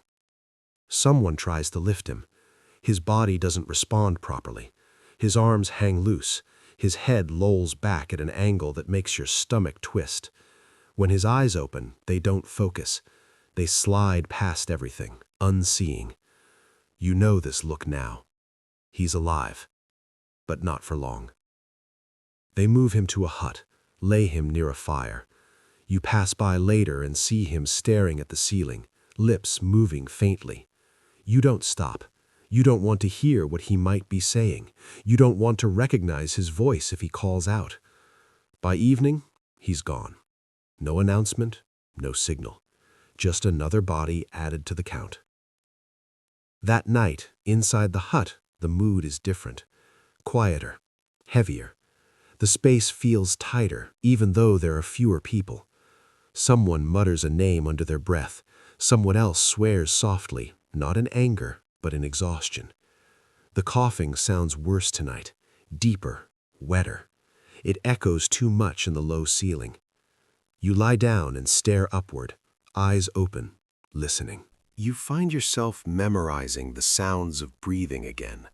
Not out of fear now, but inevitability. You know some of these sounds won't be here in the morning. You don't know which ones. You don't want to know. At some point, you realize the man beside you is shaking.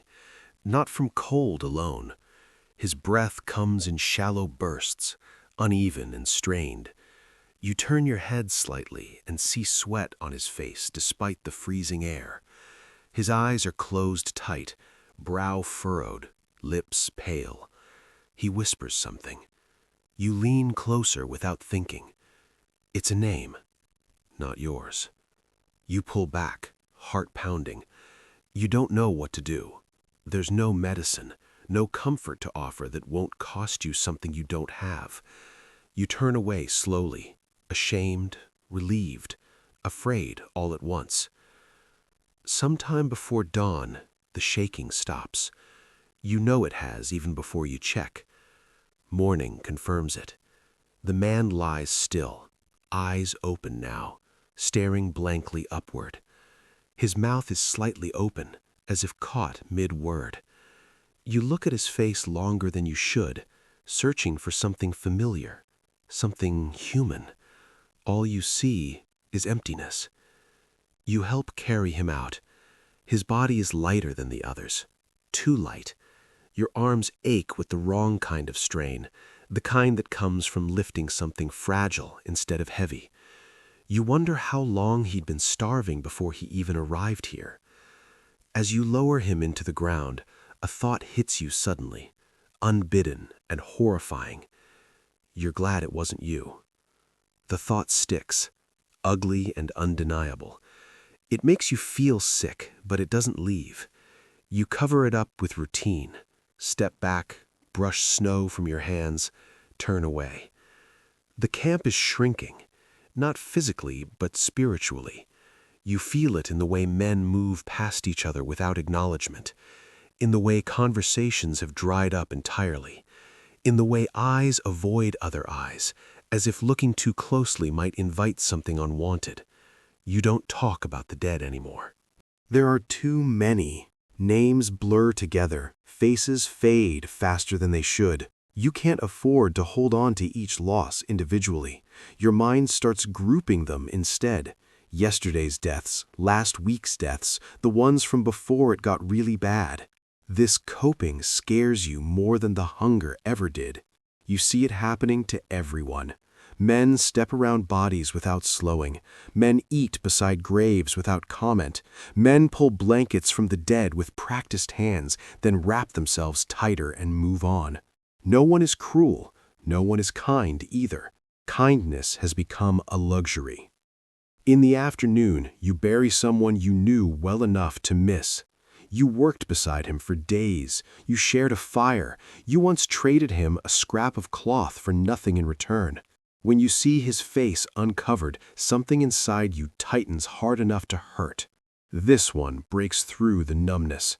You feel it rise up suddenly, grief, raw and hot. Your throat tightens, your vision blurs. You have to clench your fists to stop them from shaking. For a terrifying second, you think you might cry. You force it down. You swallow hard, bite the inside of your cheek until you taste blood. The pain anchors you. You focus on it, let it replace everything else. The grief retreats, leaving behind a hollow ache that feels safer somehow. You realize then that grief is dangerous here. It demands energy, attention, time, all things you can't afford. By nightfall, exhaustion presses down on you harder than ever. Your body feels like it's made of wet wood, heavy, unresponsive, splintering under strain. You lie down without removing your boots, without adjusting your blanket. You don't care about comfort anymore. You just want the day to end. Sleep comes quickly and without mercy. You dream of faces, not warm ones, not comforting ones. Faces staring at you from snow, from shadows, from the ground beneath your feet. Eyes open, mouths silent. You wake with a start, heart racing, breath ragged, convinced for a moment that the hut is full of the dead. It takes time to remember where you are. The fear lingers even after you do. Morning brings fewer men. You count without meaning to. The gaps are obvious now. Where bodies once lay packed close, there's space. Cold air seeps into it, filling the absence. You realize the huts will feel colder as they empty. Bodies are warmth. Death takes that too. Outside, more shallow graves scar the ground. Snow tries to hide them, wind tries to erase them. The land resists remembering. You walk past them and feel something twist in your chest. Not grief, not fear, but a deep, quiet anger at how easy it is for the world to move on. You work anyway. You always do. Your body is weaker now. Your movements slower. You feel brittle, like one wrong step might shatter something that won't mend. You see the same fragility in others. Men leaning on tools, men pausing too long between motions, men staring off into nothing. Death isn't shocking anymore. It's expected. You start to plan around it without realizing. You choose where to sit based on who seems strongest. You pick sleeping spots away from those who cough the worst. You avoid huts that smell too much like sickness. Each decision feels justified, necessary. Each one costs you something. That night, as you lie down again, you realize you can't remember the faces of the first men who died here. You know they mattered. You know they were real. But they're gone from you now. The realization lands heavily, but without emotion, just fact. You turn your head toward the hut wall and stare into darkness, listening to the reduced chorus of breathing around you. You understand something now that you didn't before. Survival here doesn't mean enduring the cold or the hunger or even the pain. It means learning how to let people go. Quietly, efficiently, without breaking. And as you lie there, feet throbbing, stomach empty, mind fraying at the edges, you wonder, just briefly, how much of yourself will be gone by the time winter finally loosens its grip. You close your eyes and wait for sleep, knowing that when morning comes, there will be fewer men again, and that you will keep going anyway. You wake to movement instead of silence. It takes a moment to understand why that feels strange. For weeks now, mornings have meant absence, spaces where bodies should be, breaths that never return. Today, there is still loss, but there is also motion. Boots crunch outside earlier than usual. Voices carry faintly through the cold, low and purposeful, not frantic, not desperate, different. You sit up slowly, waiting for dizziness that doesn't quite come. Your head still feels heavy, your body still weak, but something has shifted in the air. The hut smells the same, smoke, damp wool, sickness, but beneath it there's another scent, faint and unfamiliar, fresh wood smoke. You step outside and squint against the pale morning light. The camp looks much as it did yesterday, huts hunched against the ground, snow packed hard by endless footsteps, thin men moving carefully, but the energy is altered. Groups form and dissolve, men speak in low voices, leaning close, faces intent. You catch fragments as you pass, supplies, training. He's still here. He hasn't left. You don't know who he is yet, but your chest tightens all the same. Near one of the main fires, you see him. Not at first as a legend, not as a symbol, just as a man. Tall, wrapped in a heavy coat, shoulders squared against the cold. His hair is powdered with frost. His posture is rigid with exhaustion rather than confidence. He stands still, watching the camp like he's memorizing it, like he's counting every broken body. George Washington. You recognize him not because he looks powerful, but because he looks as tired as you feel. He doesn't speak, he doesn't gesture, he simply stands there, boots planted in the snow, eyes scanning the huts, the fires, the men limping past him. When an officer speaks quietly at his side, he listens without interrupting. When a soldier passes too close and falters, Washington steps forward instinctively, hand half raised, then stops himself. You see it clearly. He wants to help. He doesn't know how. The sight unsettles you more than speeches ever could. You've grown used to anger, indifference, distance. This quiet, helpless attention feels dangerous. It stirs something inside you that you've been keeping buried. Hope. You turn away before it can take hold. Work begins, but it isn't the same today. Men are being gathered into lines, reorganized, counted. Not for labor, for instruction. You're told to report to a cleared area near the edge of camp later in the day. The word training spreads quickly, half believed, half mocked. Training means energy, discipline, strength.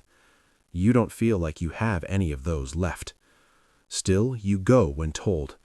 You join a thin line of men standing in the snow, boots sinking slightly, feet screaming beneath you. You sway, correct yourself, focus on staying upright.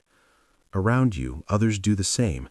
Faces are hollow, eyes dull, bodies shrunken inside oversized coats. This does not look like an army. An officer steps forward and begins explaining movements, simple drills, positioning, timing. His voice carries, steady and calm. You barely hear the words at first. Your mind drifts, snagged on the absurdity of it all. Drill, formation, precision, here, now. Then you try to follow the movement. It's harder than it should be. Your body hesitates, misjudges distance, reacts a half second too late. Your feet slip. Your arms feel uncoordinated. You grit your teeth and try again.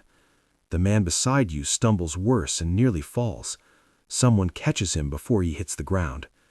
No one laughs. No one curses. You complete the drill slowly, imperfectly, but together. That's when you feel it. Not strength, structure. The drill ends. You stand there, breathing hard, heart pounding too fast.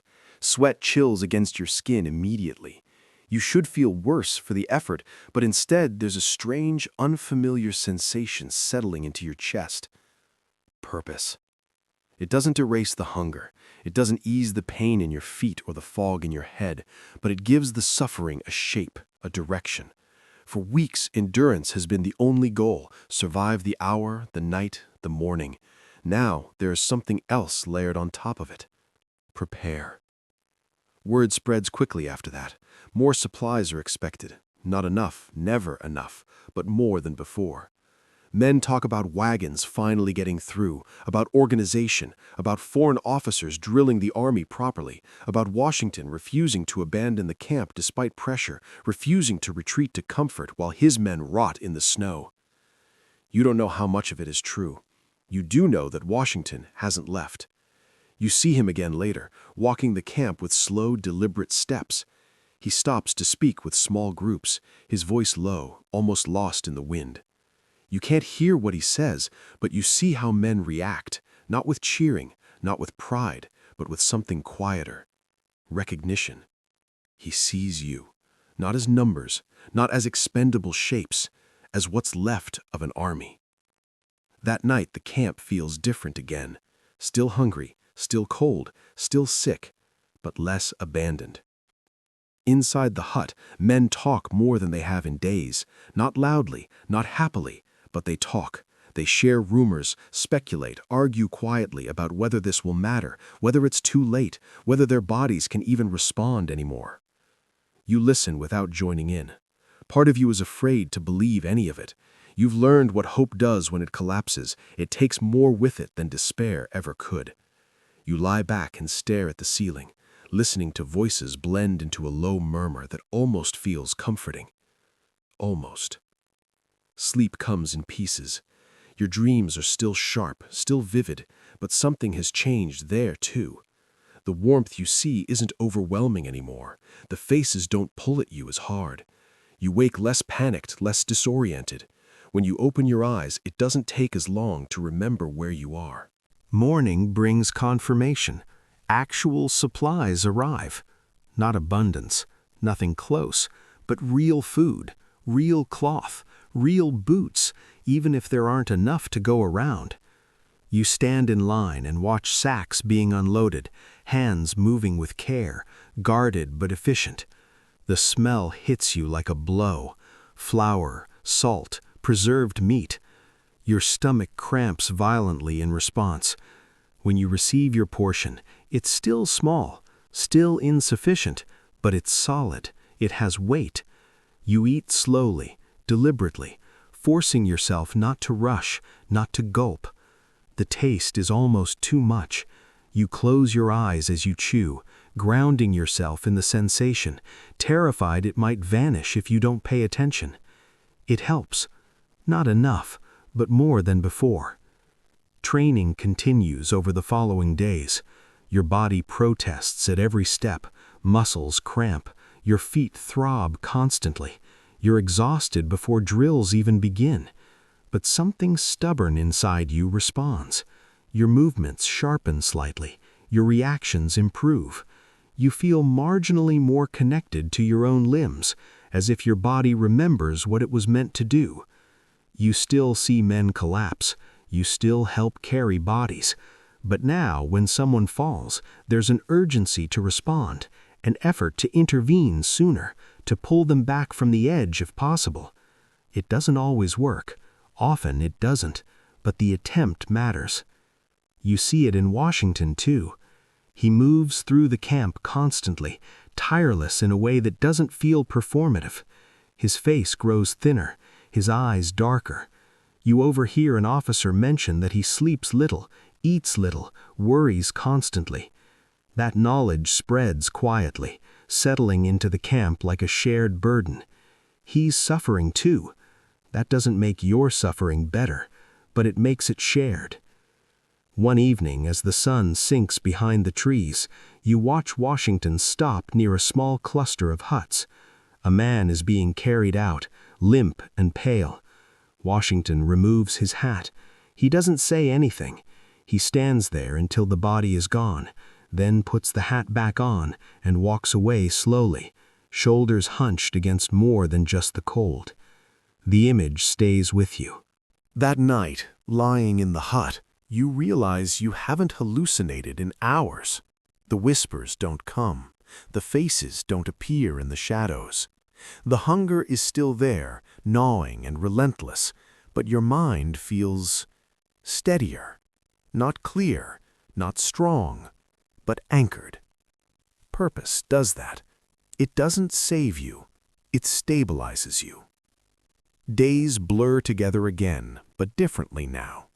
Time is measured in drills completed, in supplies distributed, in men still standing at the end of the day.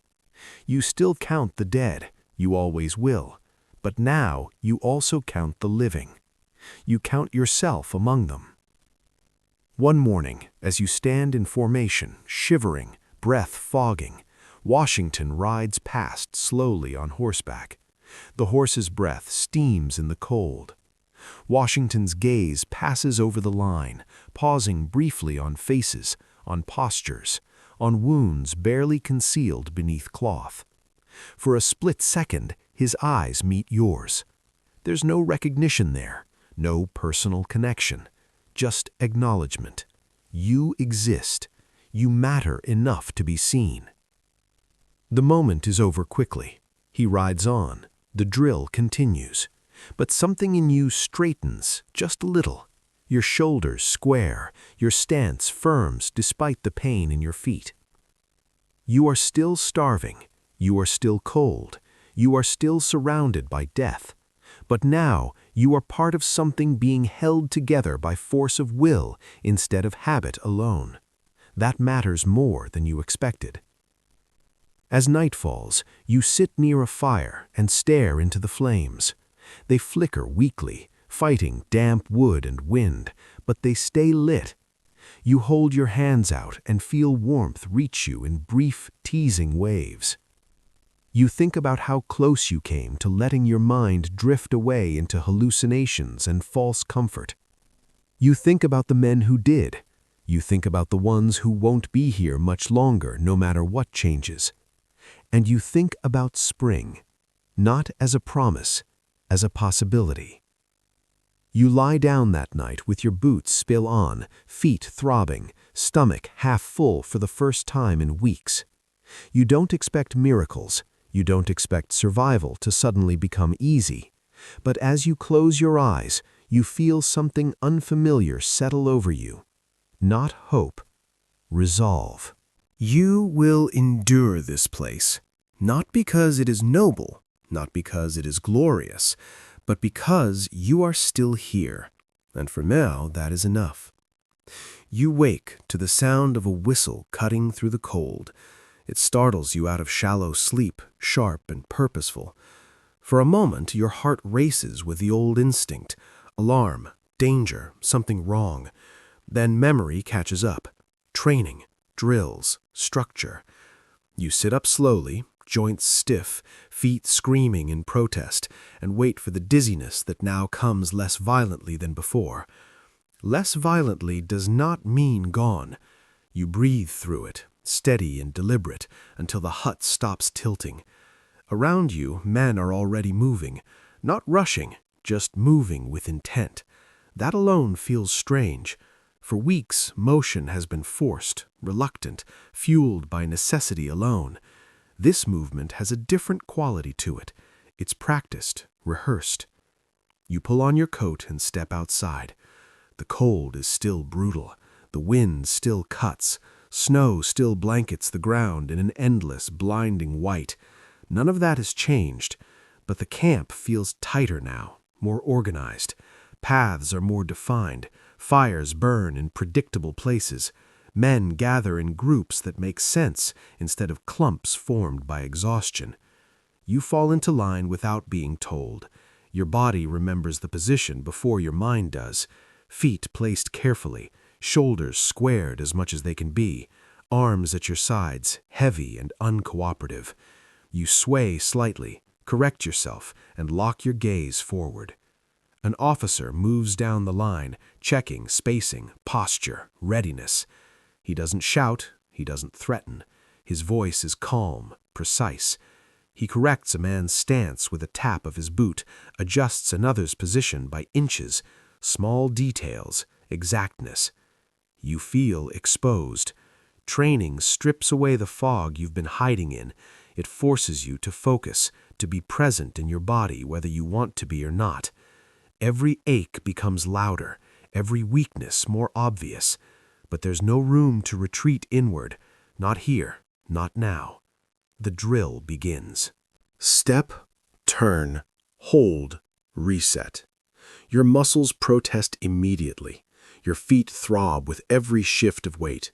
The cold makes everything stiffer, slower.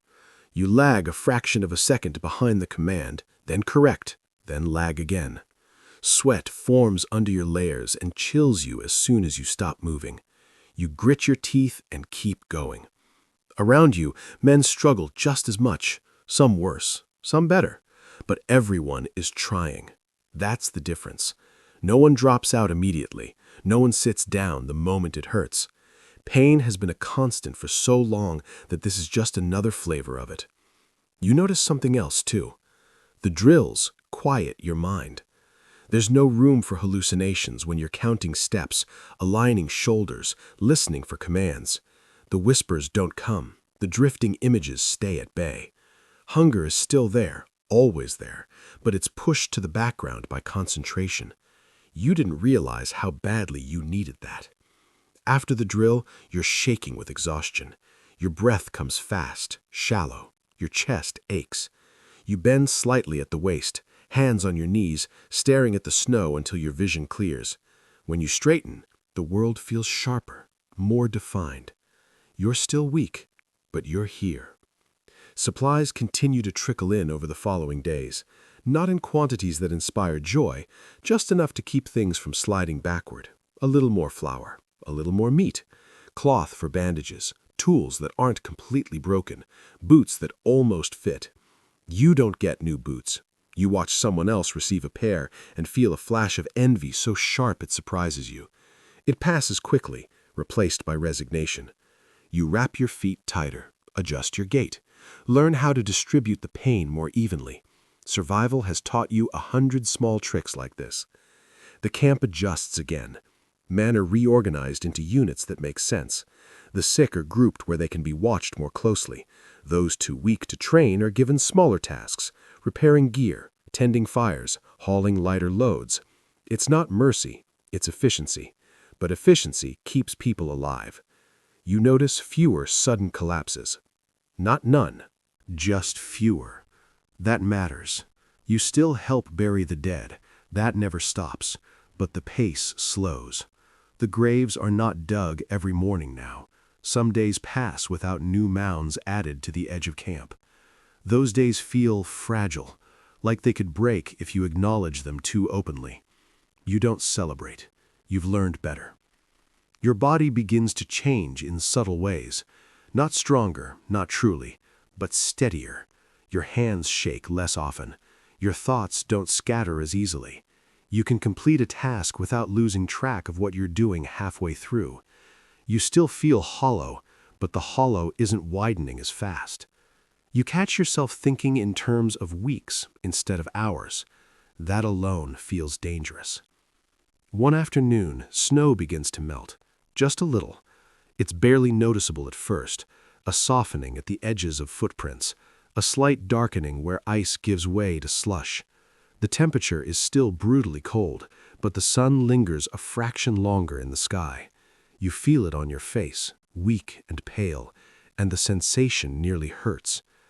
The melt reveals things the snow had been hiding. Old bloodstains reappear, dark and brown. Discarded rags, broken tools, shallow graves, their outlines betrayed by sinking ground. The camp looks older suddenly, more worn, like a battlefield after the smoke clears. You stand near the edge of camp one evening and look out at it all. The huts, the scars in the snow, the men moving through it like survivors of something unnamed. You realize that Valley Forge is not just a place you're enduring. It's a thing that's shaping you. That night, exhaustion pulls you under quickly. Your dreams are different now. Still vivid, still intense, but no longer seductive. You dream of drills, of marching in time, of voices calling commands, of standing upright without pain for brief, impossible moments. You wake with your heart racing, but not from panic, from effort. Morning brings another round of training.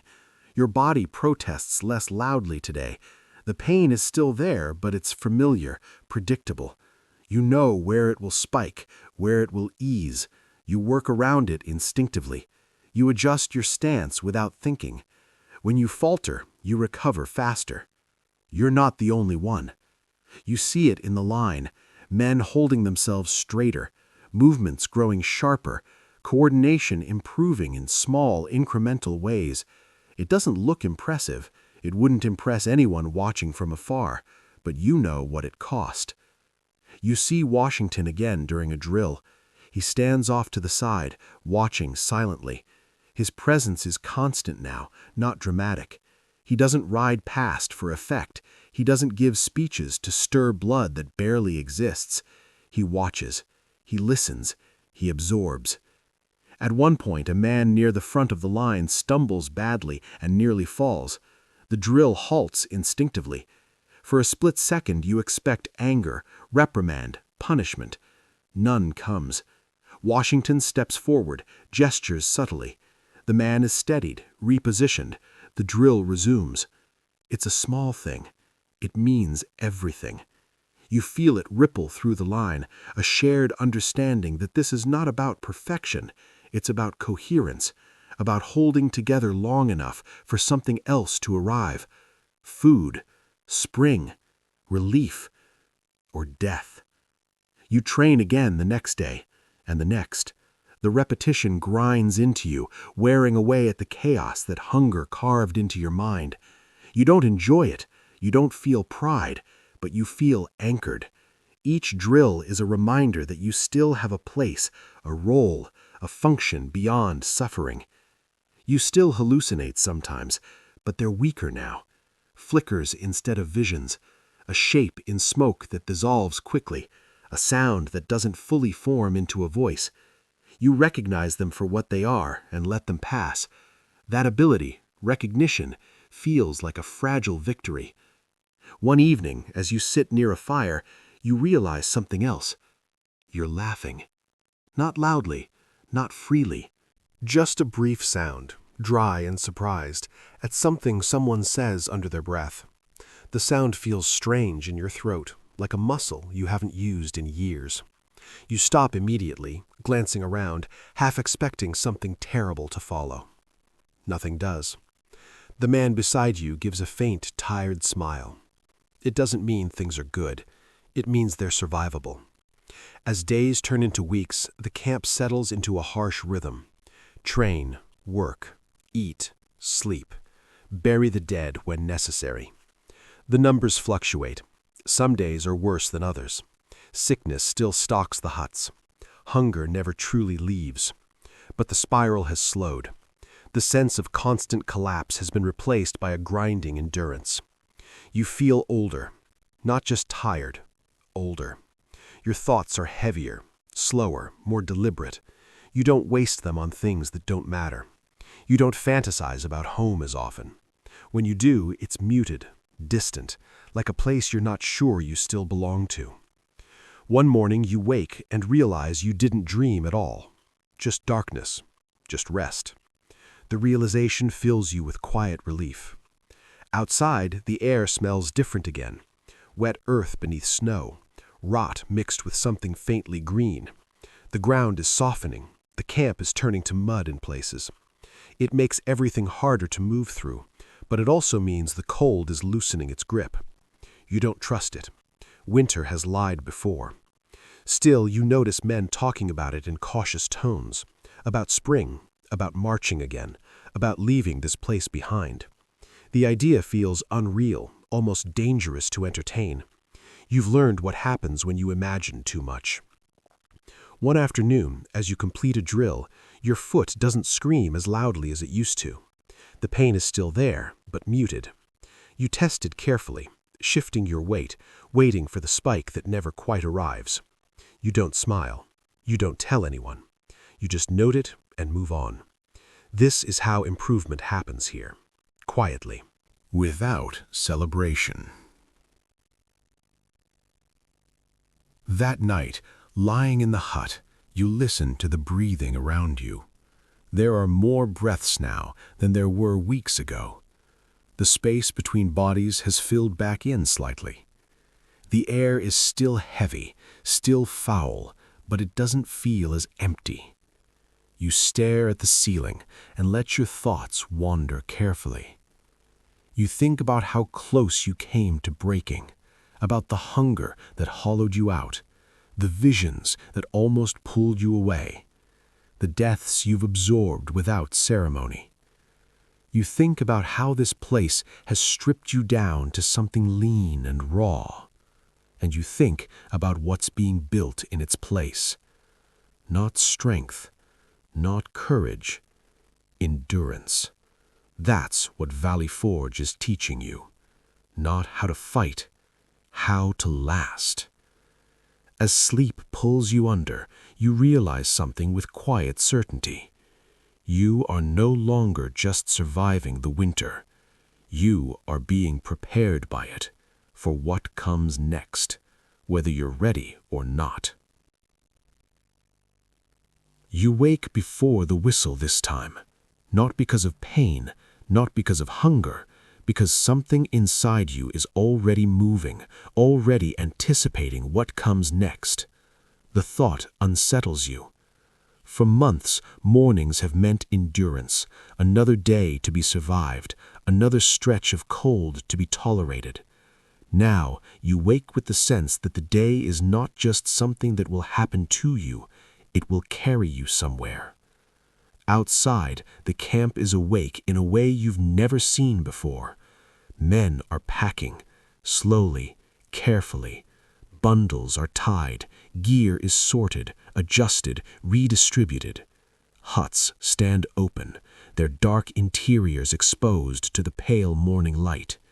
Fires burned lower than usual, allowed to die instead of being fed. Smoke drifts upward in thin, final threads. You step into the cold and realize the air smells different again. Mud, wet earth, decay mixed with thaw. Winter hasn't ended, not fully, but it has loosened its grip enough to change the ground beneath your feet. Snow has collapsed into slush. Paths are churned into brown ruts by endless boots. The camp looks exhausted, like it's sagging under the weight of what it's held. And now you're leaving it. The order spreads quietly, without ceremony. No speeches, no cheers, just instruction. Prepare to move, form ranks, be ready. You absorb it slowly, like your body is cautious about accepting good news too quickly. You've learned not to trust relief. You pack what little you have. It isn't much. A blanket stiff with use, a coat that smells permanently of smoke and sweat, wrappings for your feet layered and relayered so many times they've lost their original shape, a few scraps of personal items that survived winter by accident rather than intention. As you pack, your hands move automatically. Your mind drifts. You look around the hut and realize how small it feels now, how low the ceiling is, how the walls seem to press inward. This space that once held terror, sickness, death, now it feels almost unreal, like something you inhabited in another life. You don't feel relief leaving it. You feel distance. Outside, men gather into lines. You take your place without hesitation. Your body knows where to stand, how to hold itself, how to brace against cold and weight and fatigue. The line is thinner than it once was. You don't need to count to know how many are missing. You see it in the gaps, in the unfamiliar faces beside familiar ones. You stand taller than you did when you arrived here, not proudly, rigidly. Washington rides slowly along the formation, his horse picking its way carefully through mud and ice. He looks worse than when you first saw him, thinner, more worn, face lined with strain. But his posture is firm, intentional. He stops once, not far from you. He looks at the line, not at individuals, not at faces, but at the whole of it, the collection of bodies that winter failed to destroy. His gaze lingers, then he nods once, sharply. That's it. No words. The order is given. You step forward. The first steps away from Valley Forge feel wrong. Your body resists, instinctively wary, as if expecting punishment for leaving. Your feet sink into mud and slush, and the cold seeps upward immediately. Pain flares, familiar and grounding. You grit your teeth and keep moving. The camp recedes behind you. Huts shrink, blur together, then disappear behind trees and rising ground. Smoke fades into the sky, thinning until it's nothing. You don't turn back again after the first glance. You don't need to. The place has already burned itself into you. The march is slow, painfully slow. Men stumble, lines stretch and compress. The road is treacherous with thawing ice and deep mud that grips boots like hands. Every step demands attention. You feel your feet protest immediately, wounds reopening, pressure grinding into tender flesh. But you keep moving. Everyone does. You realize something strange as the hours pass. You're not leaving the winter behind. You're carrying it with you. The cold is still in your bones. Hunger still gnaws quietly at your gut. Your muscles still ache with the deep fatigue of long deprivation. Even as the landscape changes, bare trees giving way to open fields, frozen streams running louder, you feel unchanged on the inside. Valley Forge didn't stay behind in the snow. It followed you out. You see it in the way men march now. Heads forward, movements economical, no wasted effort, no chatter. When someone stumbles, hands reach out immediately, lift them back into line without comment. There's no patience for collapse, but there is an unspoken understanding. No one is left without reason. You remember how it felt to arrive here months ago. The confusion, the weakness, the way the cold seemed larger than you, the way hunger hollowed out your thoughts, the way death slipped in quietly and stayed. You compare it to how you feel now. You are still weak, still hungry, still in pain, but you are not lost. The road stretches on. Time blurs again, but differently than it did in the camp. The march imposes a rhythm that your body falls into grudgingly. Step, breath, shift, adjust, repeat. The repetition is brutal but familiar. Training carved this into you. Winter enforced it. You feel men falling out behind you. Some limp badly enough that they can't hide it anymore. Some sway, eyes unfocused. When they stop, it's final. Medics move in. Decisions are made quickly, without drama. Who can continue? Who must stay behind? Who won't survive either choice? You don't look back. You can't. Looking back costs focus, and focus is what keeps you upright. As the day wears on, the sky darkens again. Clouds roll in heavy and low. Snow threatens but doesn't quite fall. The air is damp, biting. You feel exhaustion creeping upward from your legs into your chest. Then, something unexpected happens. You notice you're breathing. Not ragged, not desperate, just steady. Your body is still burning through itself, still scraping the bottom of what it has to give, but it's doing so deliberately now. Controlled, efficient. The chaos is gone. That frightens you more than it comforts you. You stop for the night near a stand of trees. Fires are built quickly, efficiently. Men gather close, not to talk, but to exist near warmth. Food is distributed, still meager, still inadequate, but eaten with quiet gratitude. You chew slowly, methodically, aware of how far you've come from licking grease from a tin. You sit on the ground and rest your back against a tree. The bark is rough through your coat. The cold seeps in anyway. Your feet throb, pulse by pulse, but you ignore it. You're used to ignoring it. That realization makes you uncomfortable. You look around the firelight. Faces flicker in orange and shadow. These men are thinner than when they arrived here. Older, harder. Their eyes carry something heavy and settled. You recognize it because it lives in you too. Trauma. Not the dramatic kind. The quiet kind that rewires how you think, how you react, how you measure the world. When sleep comes, it's deeper than you expect. You dream of marching. Endless roads, endless steps. No destination, just motion. You wake before dawn again, heart steady, mind clear enough to function. The dreams don't cling to you the way they once did. They don't pull you toward false comfort. They just remind you what your body knows how to do now. Move. The march resumes. Days pass like this. Movement, rest, movement again. You feel yourself shedding something with each mile. Not pain, not hunger. Those remain. But the rawness dulls. The edges smooth slightly. You don't jump at every sound anymore. You don't scan constantly for death. You've already lived with it. You see men talk more now, quietly.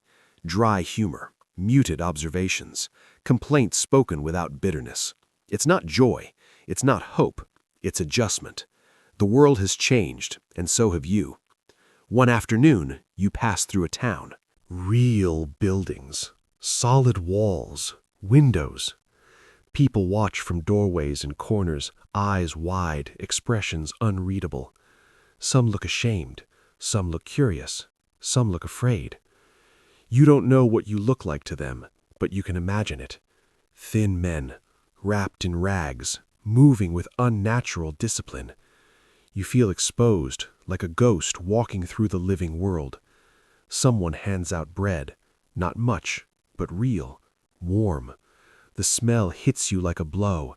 Your hands shake as you take it. You don't devour it. You don't even bite it immediately. You hold it for a second longer than necessary, grounding yourself in the reality of it. Then you eat. The taste is overwhelming. You swallow carefully, afraid of what it stirs inside you. You feel gratitude, but it's tangled with something darker, anger, resentment, disbelief. You don't let it show. You've learned how to keep things inside. That night, as you lie near a fire, you realize something unsettling. You don't feel safe, even here, even now. Your body stays alert, coiled, prepared for deprivation to return at any moment. You don't trust abundance. You don't trust warmth. You don't trust kindness. Winter taught you that comfort can vanish without warning. Valley Forge taught you that survival comes from assuming it will. You stare up at the sky and watch clouds move slowly across the stars. Your breath fogs faintly. You flex your feet, testing sensation. The pain is still there. Some of it always will be. You understand that now.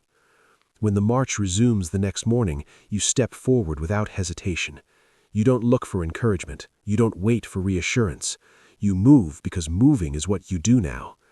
You are leaving Valley Forge behind physically, but mentally, it has marked you. It has stripped you down and rebuilt you into something leaner, quieter, harder, something that endures without asking why. As you march, you realize the truth you'll carry long after this war moves on. You survived the winter, but the winter did not leave you. It walks with you now, in your posture, in your thoughts, in the way you measure pain and decide to keep going anyway. And no matter where the road takes you next, that part of you is permanent. You wake long after Valley Forge is behind you. Not in the moment. This comes later, months later, maybe years.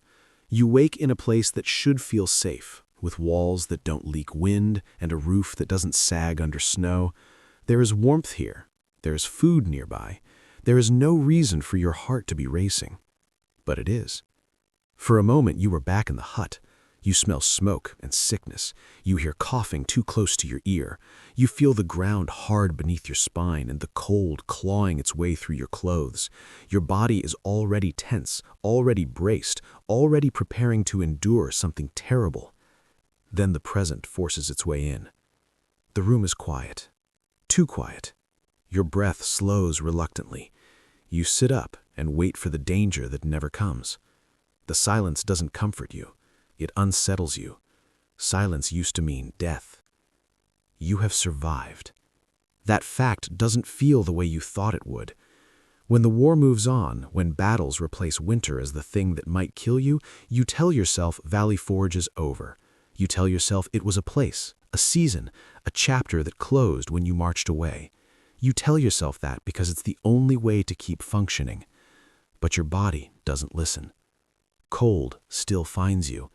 Not the honest cold of snow and wind, but something deeper, a chill that creeps in during quiet moments, during rest, during safety. You notice it when you stop moving for too long, when your hands are idle, when your thoughts drift without direction. That's when the memories surface. You smell leather burning, and your stomach tightens. You hear boots crunch on gravel, and your feet ache reflexively. You lie down at night and listen for breathing that doesn't belong to you. You don't talk about it. No one really does. Valley Forge doesn't make for good stories. There's no single moment to point to. No dramatic charge or heroic stand. Just months of hunger and cold and quiet dying. People want victories. They want clarity. They want to believe survival looks like triumph. You know better. Survival looks like adaptation. It looks like learning how to ignore pain that should stop you. It looks like watching someone die and then stepping into their place without ceremony. It looks like counting breaths in the dark and deciding yours will continue. You notice the changes in yourself long after the winter ends. You eat differently now, slowly, deliberately. You don't waste food, ever, even when there is more than enough. You feel uneasy when plates are too full, when meals are leisurely, when people complain about hunger without knowing what it actually does. You sleep lightly, always lightly. You wake at small sounds. You position yourself instinctively in rooms, noting exits, noting shadows, noting who is closest and who is farthest away. You don't mean to do it. Your body just does. You flinch when someone touches your feet unexpectedly. You carry your weight differently. Not proudly, guardedly, like someone who learned the cost of collapsing and refuses to pay it again. When winter comes again, real winter, you feel it weeks before the snow falls. Your joints ache. Your feet throb with old pain that never healed properly. The cold doesn't scare you the way it once did, but it commands your attention immediately. You prepare without thinking. Extra layers, extra food, extra caution. You trust scarcity more than abundance. That frightens you sometimes. You remember the men who didn't leave Valley Forge with you. Not all at once, not cleanly. They come back in fragments, a face you almost recognize, a voice that feels familiar without a name attached, a body in the snow that you can't place in time. You try to hold on to these memories, but they slip away faster than you want them to. You tell yourself that forgetting is necessary. You tell yourself that remembering everything would crush you. Both things are true.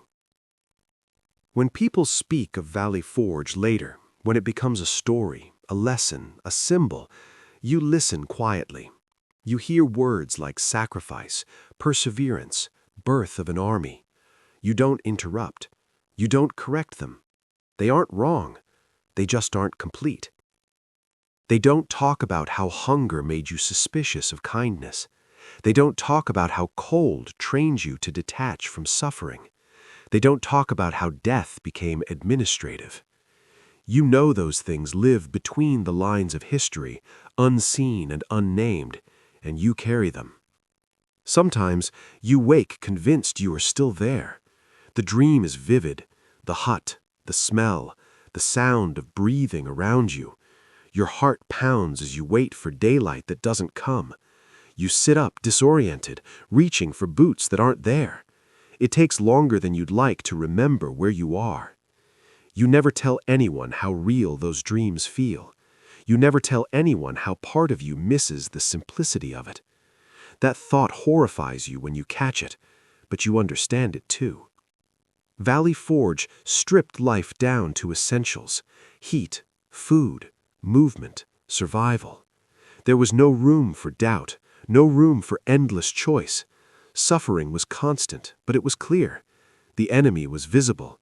The goal was simple: last one more day. The world afterward is more complicated. You have to decide what matters again. You have to relearn how to feel without rationing it. You have to convince yourself that comfort doesn't always disappear. Some days you succeed. Some days you don't. You notice it in the way you react to loss. When someone dies now, you feel it, but distantly, like it's happening behind glass. You mourn, but efficiently. You recover quickly. You move on.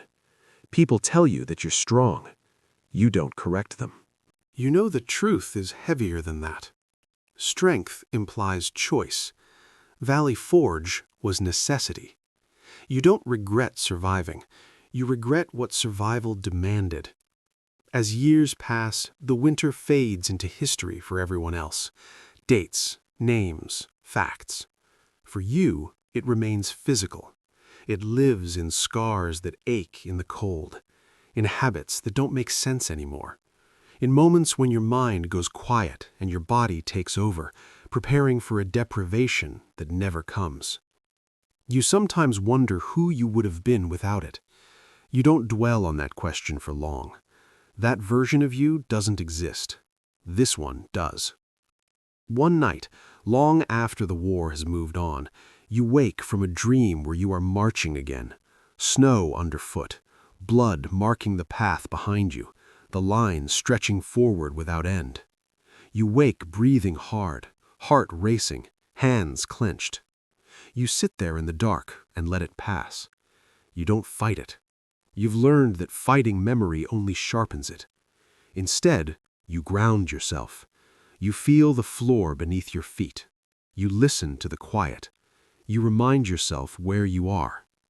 Eventually, your breathing slows. The winter recedes, but it never disappears entirely. You understand now that Valley Forge did not end when you left.